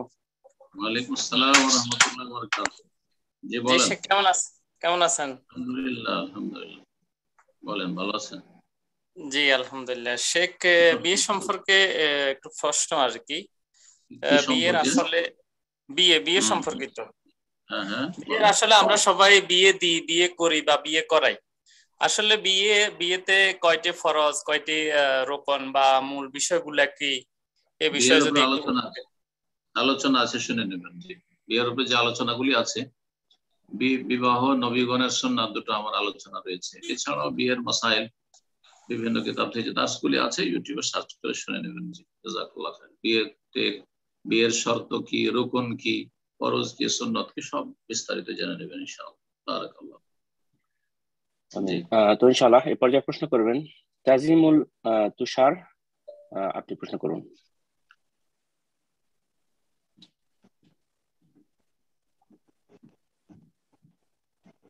জি, তাজিমুল তুষার, আপনার ফোনটাকে আনমিউট করে নিন, প্রশ্ন করুন।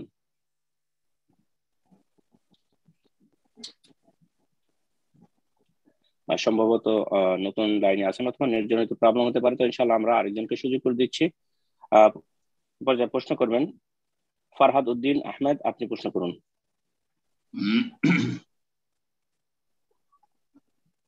আসসালামু আলাইকুম ওয়া রাহমাতুল্লাহি ওয়া বারাকাতুহু। ওয়ালাইকুম আসসালাম ওয়া রাহমাতুল্লাহি ওয়া বারাকাতুহু। জি বলেন। ওস্তাদ জি, আমি ঢাকা বাংলাদেশ থেকে বলছি। বলেন। ওস্তাদ জি, আমাদের আজকের প্রশ্ন হচ্ছে যে আলহামদুলিল্লাহ আমাদের অনেক দিনী ভাইদেরই আমাদের আকীদা এবং মানহাজ আলহামদুলিল্লাহ আল্লাহর রহমতে বিশুদ্ধ হলেও কিন্তু আমাদের মুআমালাতে ওস্তাদ জি আমরা অনেক ত্রুটি দেখতে পাচ্ছি। তো আমাদের এই মুআমালাতগত ত্রুটি থেকে আমরা কিভাবে উত্তরণ করতে পারবো ওস্তাদ জি, আমাদের জন্য নসিহত। দ্বীন ইসলাম হচ্ছে পূর্ণাঙ্গ জীবন বিধান। তাতে যেমন আকীদার শিক্ষা রয়েছে যে আপনি কি বিশ্বাস করবেন আর কি বিশ্বাস করবেন না, সহি আকীদা বিশ্বাস করবেন, সহি আকীদা বিশুদ্ধ আকীদা পোষণ করবেন, আর ফাসেদ ভ্রান্ত আকীদা পরিত্যাগ করবেন, ভ্রান্ত আকীদা থেকে দূরে থাকবেন। এটা হচ্ছে আকীদার বিষয়। এটা প্রথম। আকীদা ঠিক না থাকলে অন্য কোন আমল দিয়ে মুক্তি পাওয়া যাবে না। আকীদা হচ্ছে ঠিক কিবলার মতো, সালাত শুরু করার আগে আপনার কিবলা নির্ণয় করতে হবে, ঠিক। তারপরে আল্লাহ রাব্বুল আলামিনের হক হচ্ছে ইবাদত বন্দেগী, আল্লাহর সাথে সবসময় সম্পৃক্ত থাকতে হবে। আর প্রতিদিন আল্লাহর সাথে সম্পর্ক মজবুত রাখার জন্য 5 ওয়াক্ত সালাত, তারপরে আপনার প্রতি বছরে যাকাত, আর তারপরে প্রতি বছরে রমজান মাসের সিয়াম, আর তারপরে হজ, এছাড়াও বহু ফরজ নফল ইবাদত বন্দেগী বহুমুখী। জি। আর প্রতিটি ইবাদত বন্দেগীর ক্ষেত্রে যেমন ফরজ ওয়াজিব রয়েছে, তার সাথে সাথে নফল রয়েছে। যাকাতের সাথে সাদাকাত, ফরজ সালাতের সাথে সুন্নত নফল সালাত, ফরজ সিয়ামের সাথে সুন্নত নফল সিয়াম মাঝে মধ্যে রাখা। এইরকমই ফরজ হজের পরে বেশি বেশি হজ উমরা করার চেষ্টা করা যারা পারবেন, ইত্যাদি আরো বহু ইবাদত বন্দেগী। তারপরে হচ্ছে আর একটা গুরুত্বপূর্ণ দিক, সেটা হচ্ছে আখলাক ও মুআমালাত। আখলাক চরিত্র ঠিক করা, চরিত্র গঠন করা, উত্তম চরিত্র এর অধিকারী হবেন, এবং যেসব চরিত্রের মন্দ দিক রয়েছে সেগুলি থেকে মুক্তি লাভ করবেন বা নিজেকে মুক্ত করবেন। খারাপ চরিত্রগুলি হচ্ছে নাপাক বস্তুর মতো, পেশাব পায়খানার মতো। পেশাব পায়খানা কারো গায়ে লেগে থাকলে পরিষ্কার পরিচ্ছন্ন আগে হবেন, তারপরে তখন সুসজ্জিত হবেন, ভালো কাপড় চোপড় পরে আতর সুগন্ধি লাগে। আর ভালো চরিত্রের দিকগুলি সততা, আমানত, আর তারপরে ধৈর্য ধারণ করা, ইত্যাদি ইত্যাদি যতগুলি ভালো দিক রয়েছে, এগুলি হচ্ছে ভালো ভালো পোশাকের মতো, সুগন্ধির মতো। এইভাবে সুসজ্জিত হবেন এবং খারাপ চরিত্র থেকে মুক্ত হবেন। তা এই চারিত্রিক দিকের একটা দিক হচ্ছে মুআমালাত, মানে আদান প্রদান, লেনদেন, একজনের আরেকজনের সাথে লেনা দেনা, কি নেব, কিভাবে নেব আর কিভাবে দেব। একজনের সাথে সাক্ষাৎ হলে কেমন ভাবে সাক্ষাৎটা হইতে হবে, কিভাবে হাসি মুখে সাক্ষাৎ হবে, সালাম দিয়ে সাক্ষাৎ হবে, ভালোভাবে কথা বলবে, খোঁজ খবর নেবে, ভালো কথা বলবে, মন্দ কথা বলবে না, উপকারী কথা বলবে, অপকারী কথা বলবে না, এবং একে অপরের যে অধিকার রয়েছে, বাবা মায়ের হক রয়েছে ছেলে মেয়েদের উপর, ছেলে মেয়েদের হক রয়েছে বাবা মায়ের ওপর, ভাইয়ের বোনের ওপর, বোনের ভাইয়ের ওপর, ইত্যাদি, স্বামীর স্ত্রীর উপর, স্ত্রীর স্বামীর ওপর। এসব হচ্ছে মুআমালাত, আচার আচরণ, যেটা আপনি জিজ্ঞাসা করেছেন। এটাও খুব গুরুত্বপূর্ণ বিষয়। আখলাক এবং মুআমালাত, লেনদেন, আচার আচরণ, এটা অত্যন্ত গুরুত্বপূর্ণ বিষয়। নবী করিম সাল্লাল্লাহু আলাইহি সাল্লাম এর বড়ই ফজিলত বলেছেন। সুতরাং কারো যদি আকীদা ঠিক, মানহাজ আদর্শ ঠিক, তাওহীদ সুন্নতের অনুসারী, ইবাদত বন্দেগী 5 ওয়াক্ত সব ঠিক আছে, আর দৈনিক যেসব ইবাদত বন্দেগী আল্লাহ ফরজ করে সব ঠিক আছে, অন্যান্য কাবিরা গুনাহ থেকে বেঁচে আছে, কিন্তু মানুষের হকের ক্ষেত্রে যত্নবান নয়, তাহলে সে ভালো মানুষ নয়, সে ভালো মানুষ নয়। নবী সাল্লাল্লাহু আলাইহি সাল্লাম বলেছেন একটি হাদিসে, ইন্না আহসানাকুম আহসানুকুম আখলাকা, তোমাদের মধ্যে সবচেয়ে ভালো মানুষ যে তোমাদের মধ্যে চরিত্রের দিক থেকে সবচেয়ে ভালো, লেনদেন, আচার আচরণে সবচেয়ে বেশি ভালো। রাসূলুল্লাহ সাল্লাল্লাহু আলাইহি সাল্লাম যে কোনো সাহাবীর সাথে, সাধারণ একটা মানুষের সাথে কথা বললেও, দেখা হলে হাসি মুখে কথা বলতেন, যাতে করে একজন মানুষ সহজে আপনার সাথে মিশতে পারে, সহজে আপনার সাথে কথা বলতে সাহস পায়। হতে পারে আপনি অনেক বড় মানুষ, কিন্তু যখনই হাসি মুখে আপনি সাক্ষাৎ করবেন একটা সাধারণ একটা নিম্ন শ্রেণীর মানুষের সাথে, তখন সেই ব্যক্তি কথা বলতে সাহস করবে। স্পষ্ট তাকে একটা মেসেজ দিলেন যে না, আমি অহংকার মুক্ত, আমি একটা ক্লিনার, যে একবার নিচু শ্রেণীর ডোম মেথরের কাজ করে, সেই ব্যক্তির সাথে সাক্ষাৎ হলেও সে মুসলিম, সালাম দেব এবং তার সাথে সালাম নেব এবং হাসি মুখে কথা বলবো। তো চরিত্রের বহু দিক রয়েছে, এগুলো ঠিক হইতে হবে। চরিত্রের একটা দিক হচ্ছে মানুষকে উপেক্ষা করা, ইগনোর করা। প্রতিটি ক্ষেত্রে ভুল ধরলে হবে না, যেমন যার ভুল ধরছি তার ভুল রয়েছে, আমারও ভুল রয়েছে। কেউ যদি মনে করে যে আমার ভুল ধরবো, তো অনেক ক্ষেত্রে ভুল ধরে নিতে পারে। তো আমাকেও যেন অন্যরা ছাড় দেয়, ইগনোর করে, আর আমিও যেন ইগনোর করি। স্বামী স্ত্রীকে ইগনোর করবে, উপেক্ষা করবে, অনেক ভুল ছাড়বে। যখন দেখছে যে না অনেক বেশি ভুল হয়ে যাচ্ছে, তখন মাঝে মাঝে সতর্ক করবে বা সোজা করার চেষ্টা করে যে বাঁকা হতে চলেছে। কিন্তু এই নয় যে প্রতিটি পদে পদে ভুল ধরবে। এইরকমই স্বামীর ভুল হইতে পারে, প্রতিটি পদে পদে ভুল ধরে, প্রতিটি কথাই শুধু কথা ধরবেন না, মোটেই না, অশান্তি বিরাজ করবে। এরকমই ছেলে মেয়েদের তরবিয়তের ক্ষেত্রে ছেলে মেয়েদেরকে ছাড় দিতে হবে, কিন্তু ছেড়ে দিতে হবে না, ইগনোর করতে হবে। কিন্তু যখন দেখছেন যে না বড় অপরাধ হয়ে যাচ্ছে, বেশি বেড়ে যাচ্ছে, বেশি খারাপ হয়ে যাচ্ছে, না মোটেই খারাপ হইতে দিবেন না। আর সব সময় ধরে প্রতিটি কথাতে ধরবেন না, মোটেই না, এটাও ভালো আচরণ নয়। তো আশা করি বিষয়টি বুঝতে পেরেছেন, অত্যন্ত গুরুত্বপূর্ণ বিষয়। যদি কারো মামলাত ঠিক না থাকে তাহলে সেই ব্যক্তি কামেল পূর্ণাঙ্গ মুমিন হতে পারে না। যখন আকীদাও ঠিক আছে, ইবাদত বন্দেগীও ঠিক আছে, আখলাক চরিত্রও ঠিক আছে, সব দিক ঠিক আছে, তখন সেই ব্যক্তি খাঁটি মুমিন হতে পারবে। আল্লাহ রাব্বুল আলামিন যেন আমাদের সকলকে তৌফিক দান করেন। রাসূলুল্লাহ সাল্লাল্লাহু আলাইহি সাল্লাম এই ক্ষেত্রে অনেক কথা বলেছে, তার মধ্যে একটি হাদিস বলি আপনাদেরকে। লা ইউমিনু আহাদুকুম, তোমাদের কোন ব্যক্তি মুমিন হতে পারবে না, মানে খাঁটি পারফেক্ট মুমিন মুসলিম হতে পারবে না, অসম্পূর্ণ তার ঈমান। হাত্তা ইউহিব্বা লিআখিহি মা ইউহিব্বু লিনাফসি, নিজের জন্য যেটা ভালোবাসে সেটা যতক্ষণ অন্যের জন্য না ভালোবাসে। আপনি যেটা নিজের জন্য ভালোবাসছেন সেটা আমার জন্য ভালোবাসবেন। সুতরাং আপনি কখনো এটা চান না যে আপনার কেউ গীবত করুক, আপনার মানহানি করুক, আপনাকে কেউ গালমন্দ করুক, তাহলে আমাকে কেন গালমন্দ করবেন আপনি? আপনাকে কেউ ঘৃণা করুক, আপনার দুশ্মনী করুক, আপনার ক্ষতি করার চেষ্টা করুক, এটা কখনো আপনি চান না, তাহলে অন্যের কেন ক্ষতি করার চেষ্টা করছেন? তাহলে আপনি মুমিন হতে পারেননি। আপনি চান যে আমার সাথে সবাই ভালো ব্যবহার করুক, সবাই আমাকে সম্মান করুক, সবাই আমাকে ভালোবাসুক। সুতরাং আপনিও সবাইকে ভালোবাসবেন, সবাইকে সম্মান করবেন, সবার মূল্যায়ন করবেন। আল্লাহ রাব্বুল আলামিন যেন তৌফিক দান করেন। জাযাকুমুল্লাহ। তো ইনশাআল্লাহ আমরা আবারও সুযোগ করে দিচ্ছি তাজিমুল তুষার, আপনি প্রশ্ন করুন, ফোনটা আনমিউট করে নিন।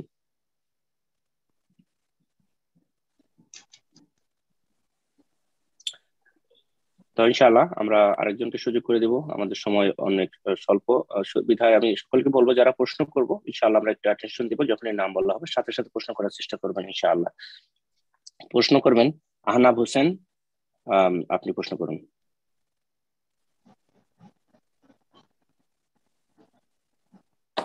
আসসালামু আলাইকুম ওয়া রাহমাতুল্লাহ। শাহেখ আমি মোহাম্মদ হোসেন কাউসার বলছি বাফলো থেকে। কোন জায়গা থেকে? বাফলো, নিউ ইয়র্ক থেকে। আচ্ছা আচ্ছা, মাশাআল্লাহ, বলেন। আমার প্রশ্ন হলো, যারা সুদের সাথে জড়িত তারা কি কোনো দিনী প্রতিষ্ঠানের পরিচালনা পরিষদে থাকতে পারবে কিনা? জাযাকাল্লাহু খাইর। সুদের সাথে জড়িত, যারা সুদের সাথে জড়িত তারা দিনী প্রতিষ্ঠানের সদস্য থাকতে পারবে কিনা বা দায়িত্বশীল থাকতে পারবে কিনা? সুদ নেওয়া এবং সুদ দেওয়া দুটোই কাবিরা গুনাহ এবং ধ্বংসাত্মক গুনাহ। যারা সুদ খায় বা সুদ খাওয়ায়, সুদের উপর টাকা নেয় বা সুদের উপর টাকা দেয় মানুষকে, মানুষের কাছ থেকে খায় অথবা কোনো প্রতিষ্ঠান ব্যাংক থেকে সুদ খায়, সুদ নেই দেয়, তারা তাদের জীবনে বরকত নেই, তাদের ধন সম্পদে বরকত নেই। তারা সুদি টাকা দিয়ে কারবার করে যা কিছু তৈরি করবে, গাড়ি বাড়ি নারী, তাতে কোনো বরকত নেই। ইয়ামহাকুল্লাহুর রিবা, আল্লাহ বলছেন যে সুদকে আল্লাহ নিশ্চিহ্ন করে দেন। সুদের মাধ্যমে যা কিছু তৈরি হয় তাকে আল্লাহ নিশ্চিহ্ন করে দেন। ওয়ুরবি সাদাকাত, আর দান খায়রাত করলে আল্লাহ রাব্বুল সেটাকে বৃদ্ধি করেন, বরকত দান করেন। সুদ ইহকাল পরকালকে ধ্বংস করে মানুষের। সুদ খাওয়া বড়ই কাবিরা গুনাহ। সুদখোরের জন্য দুনিয়া আখিরাতে কঠোর শাস্তি রয়েছে। সুতরাং এই ব্যক্তি ফাসিক, কাফের নয়, যতক্ষণ হালাল মনে করেননি সে কাফের নয়। সুতরাং যে কোনো মুসলিম প্রতিষ্ঠানের বা ইসলামী প্রতিষ্ঠানের একজন সদস্য হতে পারে, ফাসিক লোক সদস্য হতে পারে। পাবেন কোথায় আজকাল যে সব একবারে মাশাআল্লাহ পরিষ্কার পরিচ্ছন্ন। কেউ সুদখোর তো আরেকজন হচ্ছে ধোঁকাবাজ, আর একজনের মধ্যে আর দোষ রয়েছে, আরেকজনের মধ্যে আরেক দোষ রয়েছে, দোষের শেষ নেই। তো সুতরাং দিনী প্রতিষ্ঠানের মসজিদ মাদ্রাসার দায়িত্বশীল হতে পারবে, কিন্তু যদি তার চাইতে ভালো ব্যক্তি থাকে তাহলে কালো ব্যক্তিকে নেতৃত্ব দেবেন না।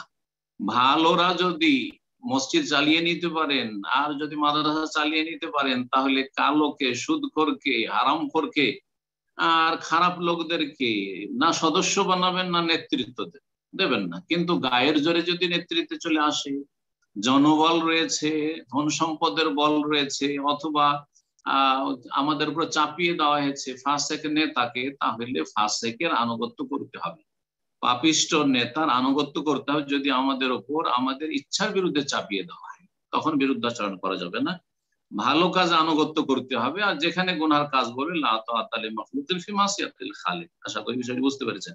এখানে আরেকটি কথা বলে দিই, এই প্রশ্নগুলি অনেক সময় আসে, আজকেও এসেছিল, যে সুদখোর ব্যক্তি যদি মসজিদে মাদ্রাসায় দান করে, প্রথম কথা তার সবগুলি যে সুদের টাকা না, কিছু হালাল তার ইনকাম আছে, এমনি বসে নেই, সে কিছু রোজগার করছে, সুতরাং ওই সুদের টাকা থেকে মসজিদে দান করছে মাদ্রাসা, এটাই বা কেমন করে জানলেন, আর এটাই বা কেমন করে আপনি ধরে নিচ্ছেন? সুতরাং আপনি নিতে পারবেন।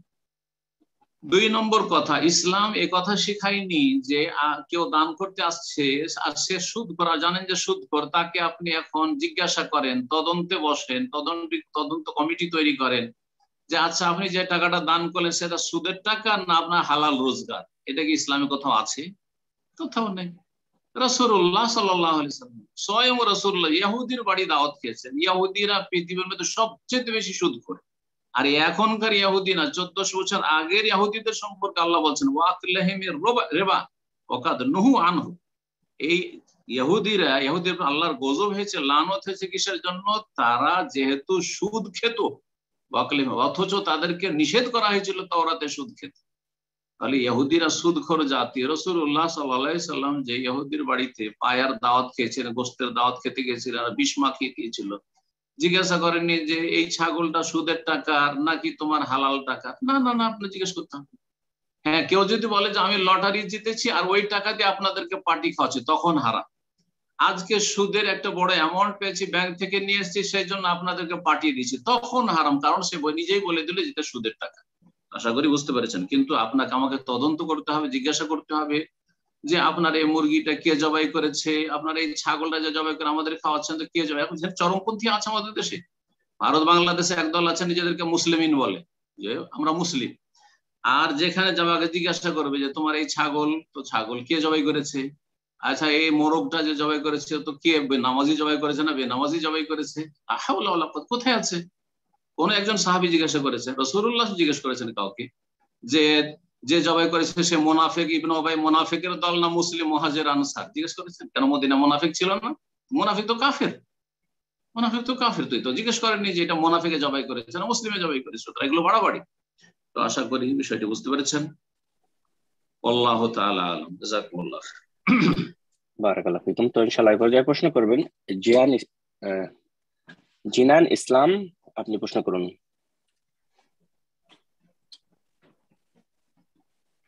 আসসালামু আলাইকুম ওয়া রাহমাতুল্লাহ। ওয়া আলাইকুম আসসালাম ওয়া রাহমাতুল্লাহি ওয়া বারাকাতুহু। জি জি শেখ, আমি বাংলাদেশের দিনাজপুর থেকে বলতেছিলাম। মাশাআল্লাহ, বলেন। জি শেখ, আমার প্রশ্ন হচ্ছে যে কোনো খতিব বা ইমাম সাহেব যদি ভুল করে তার খুতবার মধ্যে, তৎকালীন সময়ে মুসল্লিদের করণীয় কি হবে বা তার ভুল সংশোধনের পন্থা কি হবে? বক্তব্য ভুল করেছে? জি জি, বক্তব্যে বা দঈফ বা জাল হাদিস যদি তিনি বয়ান করে। যদি কোনো জয়ীব জাল হাদিস বয়ান করে তো খুতবার পরে বলবো। খুতবার সময় যদি এভাবে কেউ যদি বলে তো সেখানে প্রথম কথা এইভাবে কথা বলো, ইমামের সাথে কথা বলা জায়েজ আছে, খতিবের সাথে, এটা ঠিক আছে, আপোষে কথা বলা নিষেধ আছে, কিন্তু ওইভাবে কথা বললে একটা বিশৃঙ্খলা সৃষ্টি হবে ভাই। এই ফিতনার আশঙ্কা অবশ্যই আছে, কারণ সে ইমামের নিঃসন্দেহে কিছু ভক্ত আছে, অন্ধ ভক্ত আছে। যখনই একজন বলবেন যে ইমাম সাহেব আপনি তো একটা জাল হাদিস বলে দিলেন, তখন আপনার পক্ষে হয়তো একজন সমর্থক হবে আর 10 জনই ইমামের পক্ষ নিয়ে নেবে, কারণ ইমামের দল ভারী হবে, স্বাভাবিক, সেখানে ইমামতি করছে, সে অবশ্যই সেখানে প্রভাবশালী। সুতরাং একটা মসজিদে বিশৃঙ্খলা সৃষ্টি হবে, হইচই শুরু হয়ে যাবে, আর যেটা অবশ্যই ইসলামের যে মাসলিহাত, দ্বীনের যে লক্ষ্য উদ্দেশ্য তার পরিপন্থী। সুতরাং এটা ঠিক হবে না। যখন খুতবা শেষ হয়ে যাবে আর তারপরে তখন বলেন তাকে যে আপনার দায়ীটা ভুল হয়েছে, আর তাকে পার্সোনাল বলেন, আর তারপরে তার জন্য ফরজ হবে যে তাকে যখন জানিয়ে দেওয়া হলে সেটা কবুল করে নেবে যদি যুক্তিযুক্ত হয়, আর তারপরে সেটা ঘোষণা করে দেবে যে জনগণরা যেহেতু ভুল মেসেজ পেলো, জাল হাদিস শুনলো, বলে দেবে যে এই হাদিসটি জাল। মান সম্মান নিয়ে চিন্তা করবে যে আমার মান সম্মানের কি, আমি একজন ইমাম মানুষ আর জাল হাদিস বলে দিচ্ছি, আর আমাকে এই ব্যক্তি সংশোধন করালে আবার কি জানে, যেমন আজকাল হচ্ছে, এমনটা যাতে না হয়, অহংকার যেন তাকে না ধরে ফেলে, সেই ব্যক্তি নমনীয় হয় এবং তার ভুলটা মেনে নেই, এটা উচিত হবে। কিন্তু আপনার উচিত হবে না যে সেখানে খুদবাতে দাঁড়িয়ে আছে আর তাকে দিবেন অপমান করে আর লাগিয়ে দিবেন সেখানে মারামারি। এটাও হেকমতের কাজ নয়, এটাও ভালো কাজ নয়। আশা করি বুঝতে পেরেছি। সম্মানিত দিনী ভাই বোনেরা, আমরা প্রোগ্রামের একদম শেষ পর্যায়ে চলে এসেছি, অনেক সময় হয়ে গেল। আজকের প্রোগ্রামে আমরা সর্বশেষ প্রশ্ন নিচ্ছি ইনশাআল্লাহ। এই প্রশ্নের মাধ্যমে আজকের প্রোগ্রাম আমাদের শেষ হবে ইনশাআল্লাহ। তবে জরুরি ঘোষণা আবারও ওই সকল ভাই বোনদের উদ্দেশ্যে যারা হয়তো পরবর্তীতে এসেছেন, যে আগামী সপ্তাহ থেকে আমাদের প্রোগ্রাম শুরু হবে 1টার সময়। আমাদের মেইন প্রোগ্রাম ওপেন হবে আর সেখানে আলোচনা শুরু হবে 1:30 ইনশাআল্লাহ। এটা হলো নিউ ইয়র্ক টাইম। আর আপনাদের বিভিন্ন দেশ থেকে যারা যুক্ত হয়েছেন ইনশাআল্লাহ আমাদের ফেসবুক পেজের এবং হোয়াটসঅ্যাপের যেখানে আমরা মেসেজ দিয়ে থাকি সেখানে আপনাদের সময়সূচিটা জানতে পারবেন ইনশাআল্লাহ। তো আজকের সর্বশেষ প্রশ্ন হচ্ছে, প্রশ্ন করবেন মোহাম্মদ খলিলুর রহমান। আপনি প্রশ্ন করুন।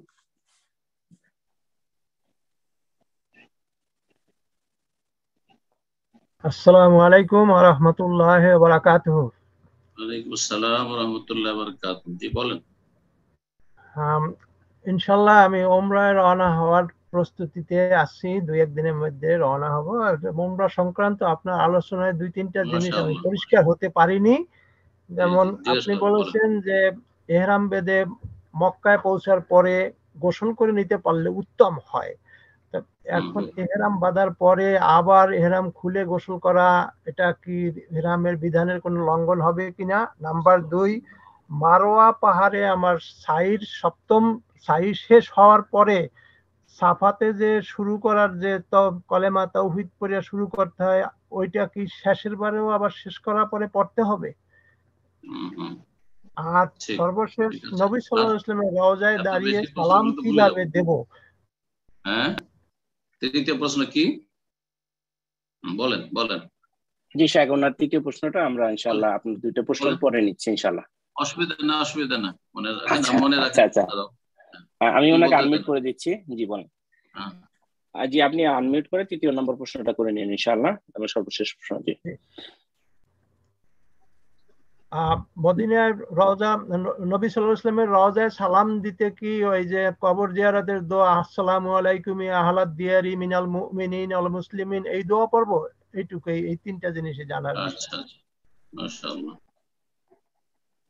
এগুলো হচ্ছে গুরুত্বপূর্ণ প্রশ্ন। এই ধরনের প্রশ্ন করবেন যেগুলি আপনার কাজে লাগে, অন্যদেরও কাজে লাগে। প্রথম প্রশ্ন আমার ভাইয়ের, যে তিনি উমরায় আসছেন, আল্লাহ যেন তৌফিক দান করেন, সহি সালামতি নিয়ে আসেন, সহি সালামতি নিয়ে যান। এইরকমই যারা উমরায় এসেছেন, আসছেন, হজে আসবেন, আল্লাহ রাব্বুল আলামিন আল্লাহর মেহমানদেরকে যেন আল্লাহ হেফাজত করেন যেখানেই তারা থাকবেন, এবং সহি সালামতে আপনজনদের কাছে আল্লাহ যেন ফিরে যাওয়ার তৌফিক দান করেন, উমরা যেন কবুল করেন। উমরা সম্পর্কে প্রথম প্রশ্ন, যে উমরার আলোচনাতে শুনেছি যে মক্কা এসে গোসল করা ভালো।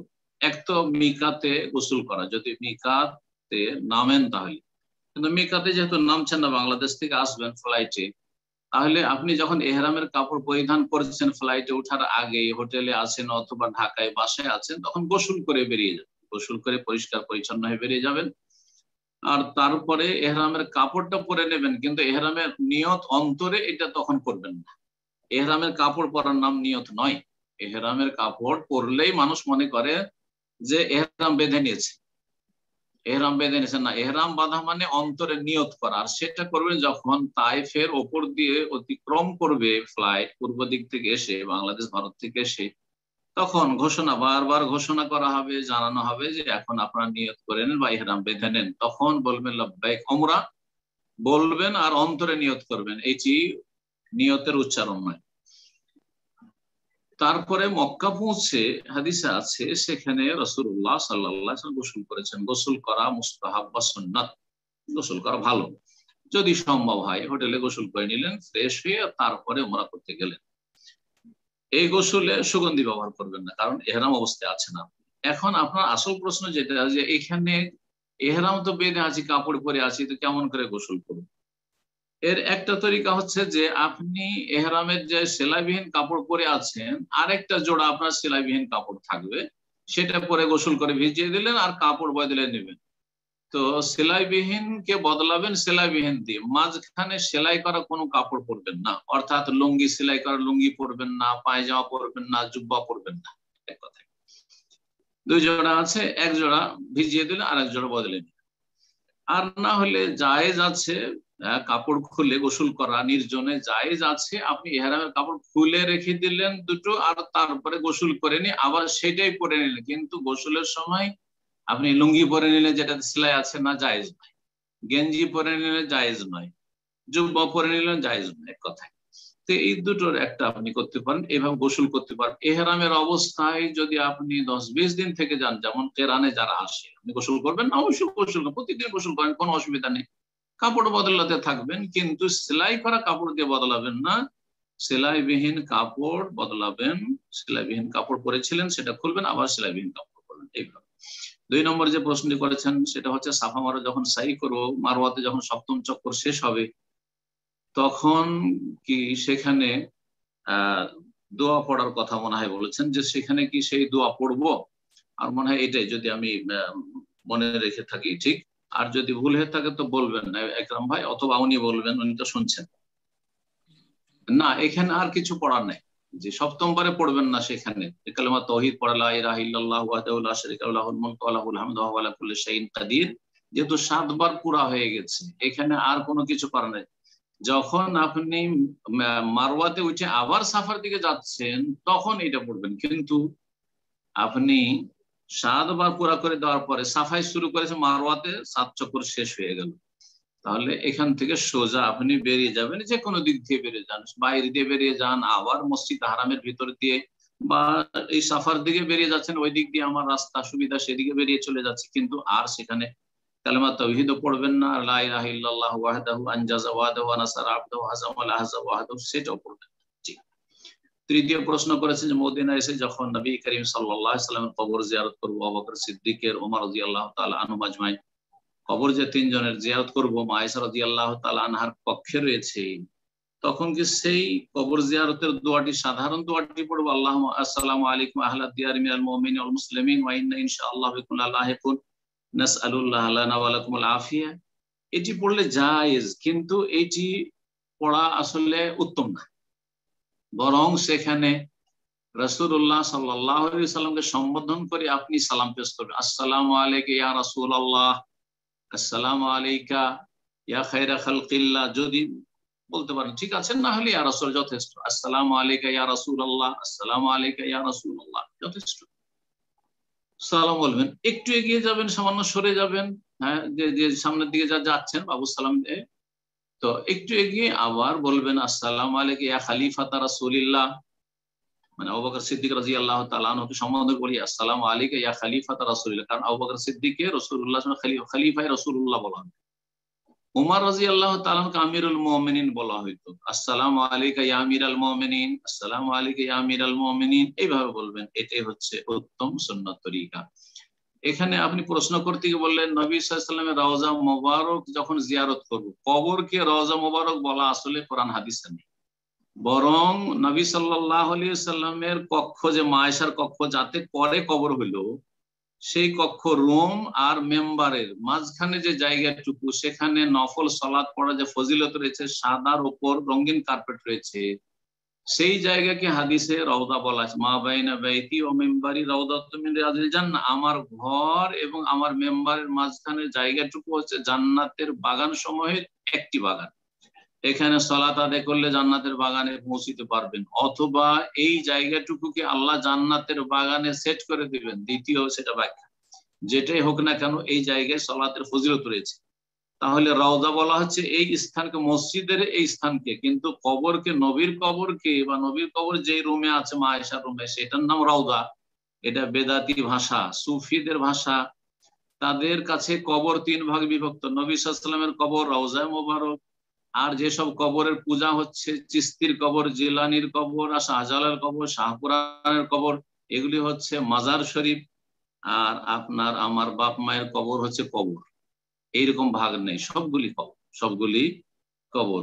সুতরাং এই রওজায়ে মোবারক কথাটি পরিত্যাগ করবেন, আর বলবেন নবী সাল্লাল্লাহু আলাইহি ওয়াসাল্লাম কবর, বলবেন নবী করিম সাল্লাল্লাহু আলাইহি ওয়াসাল্লাম কবর, আবু বকর সিদ্দিক রাদিয়াল্লাহু তাআলা কবর, এইভাবে বলেন, কোনো বেয়াদবি নাই।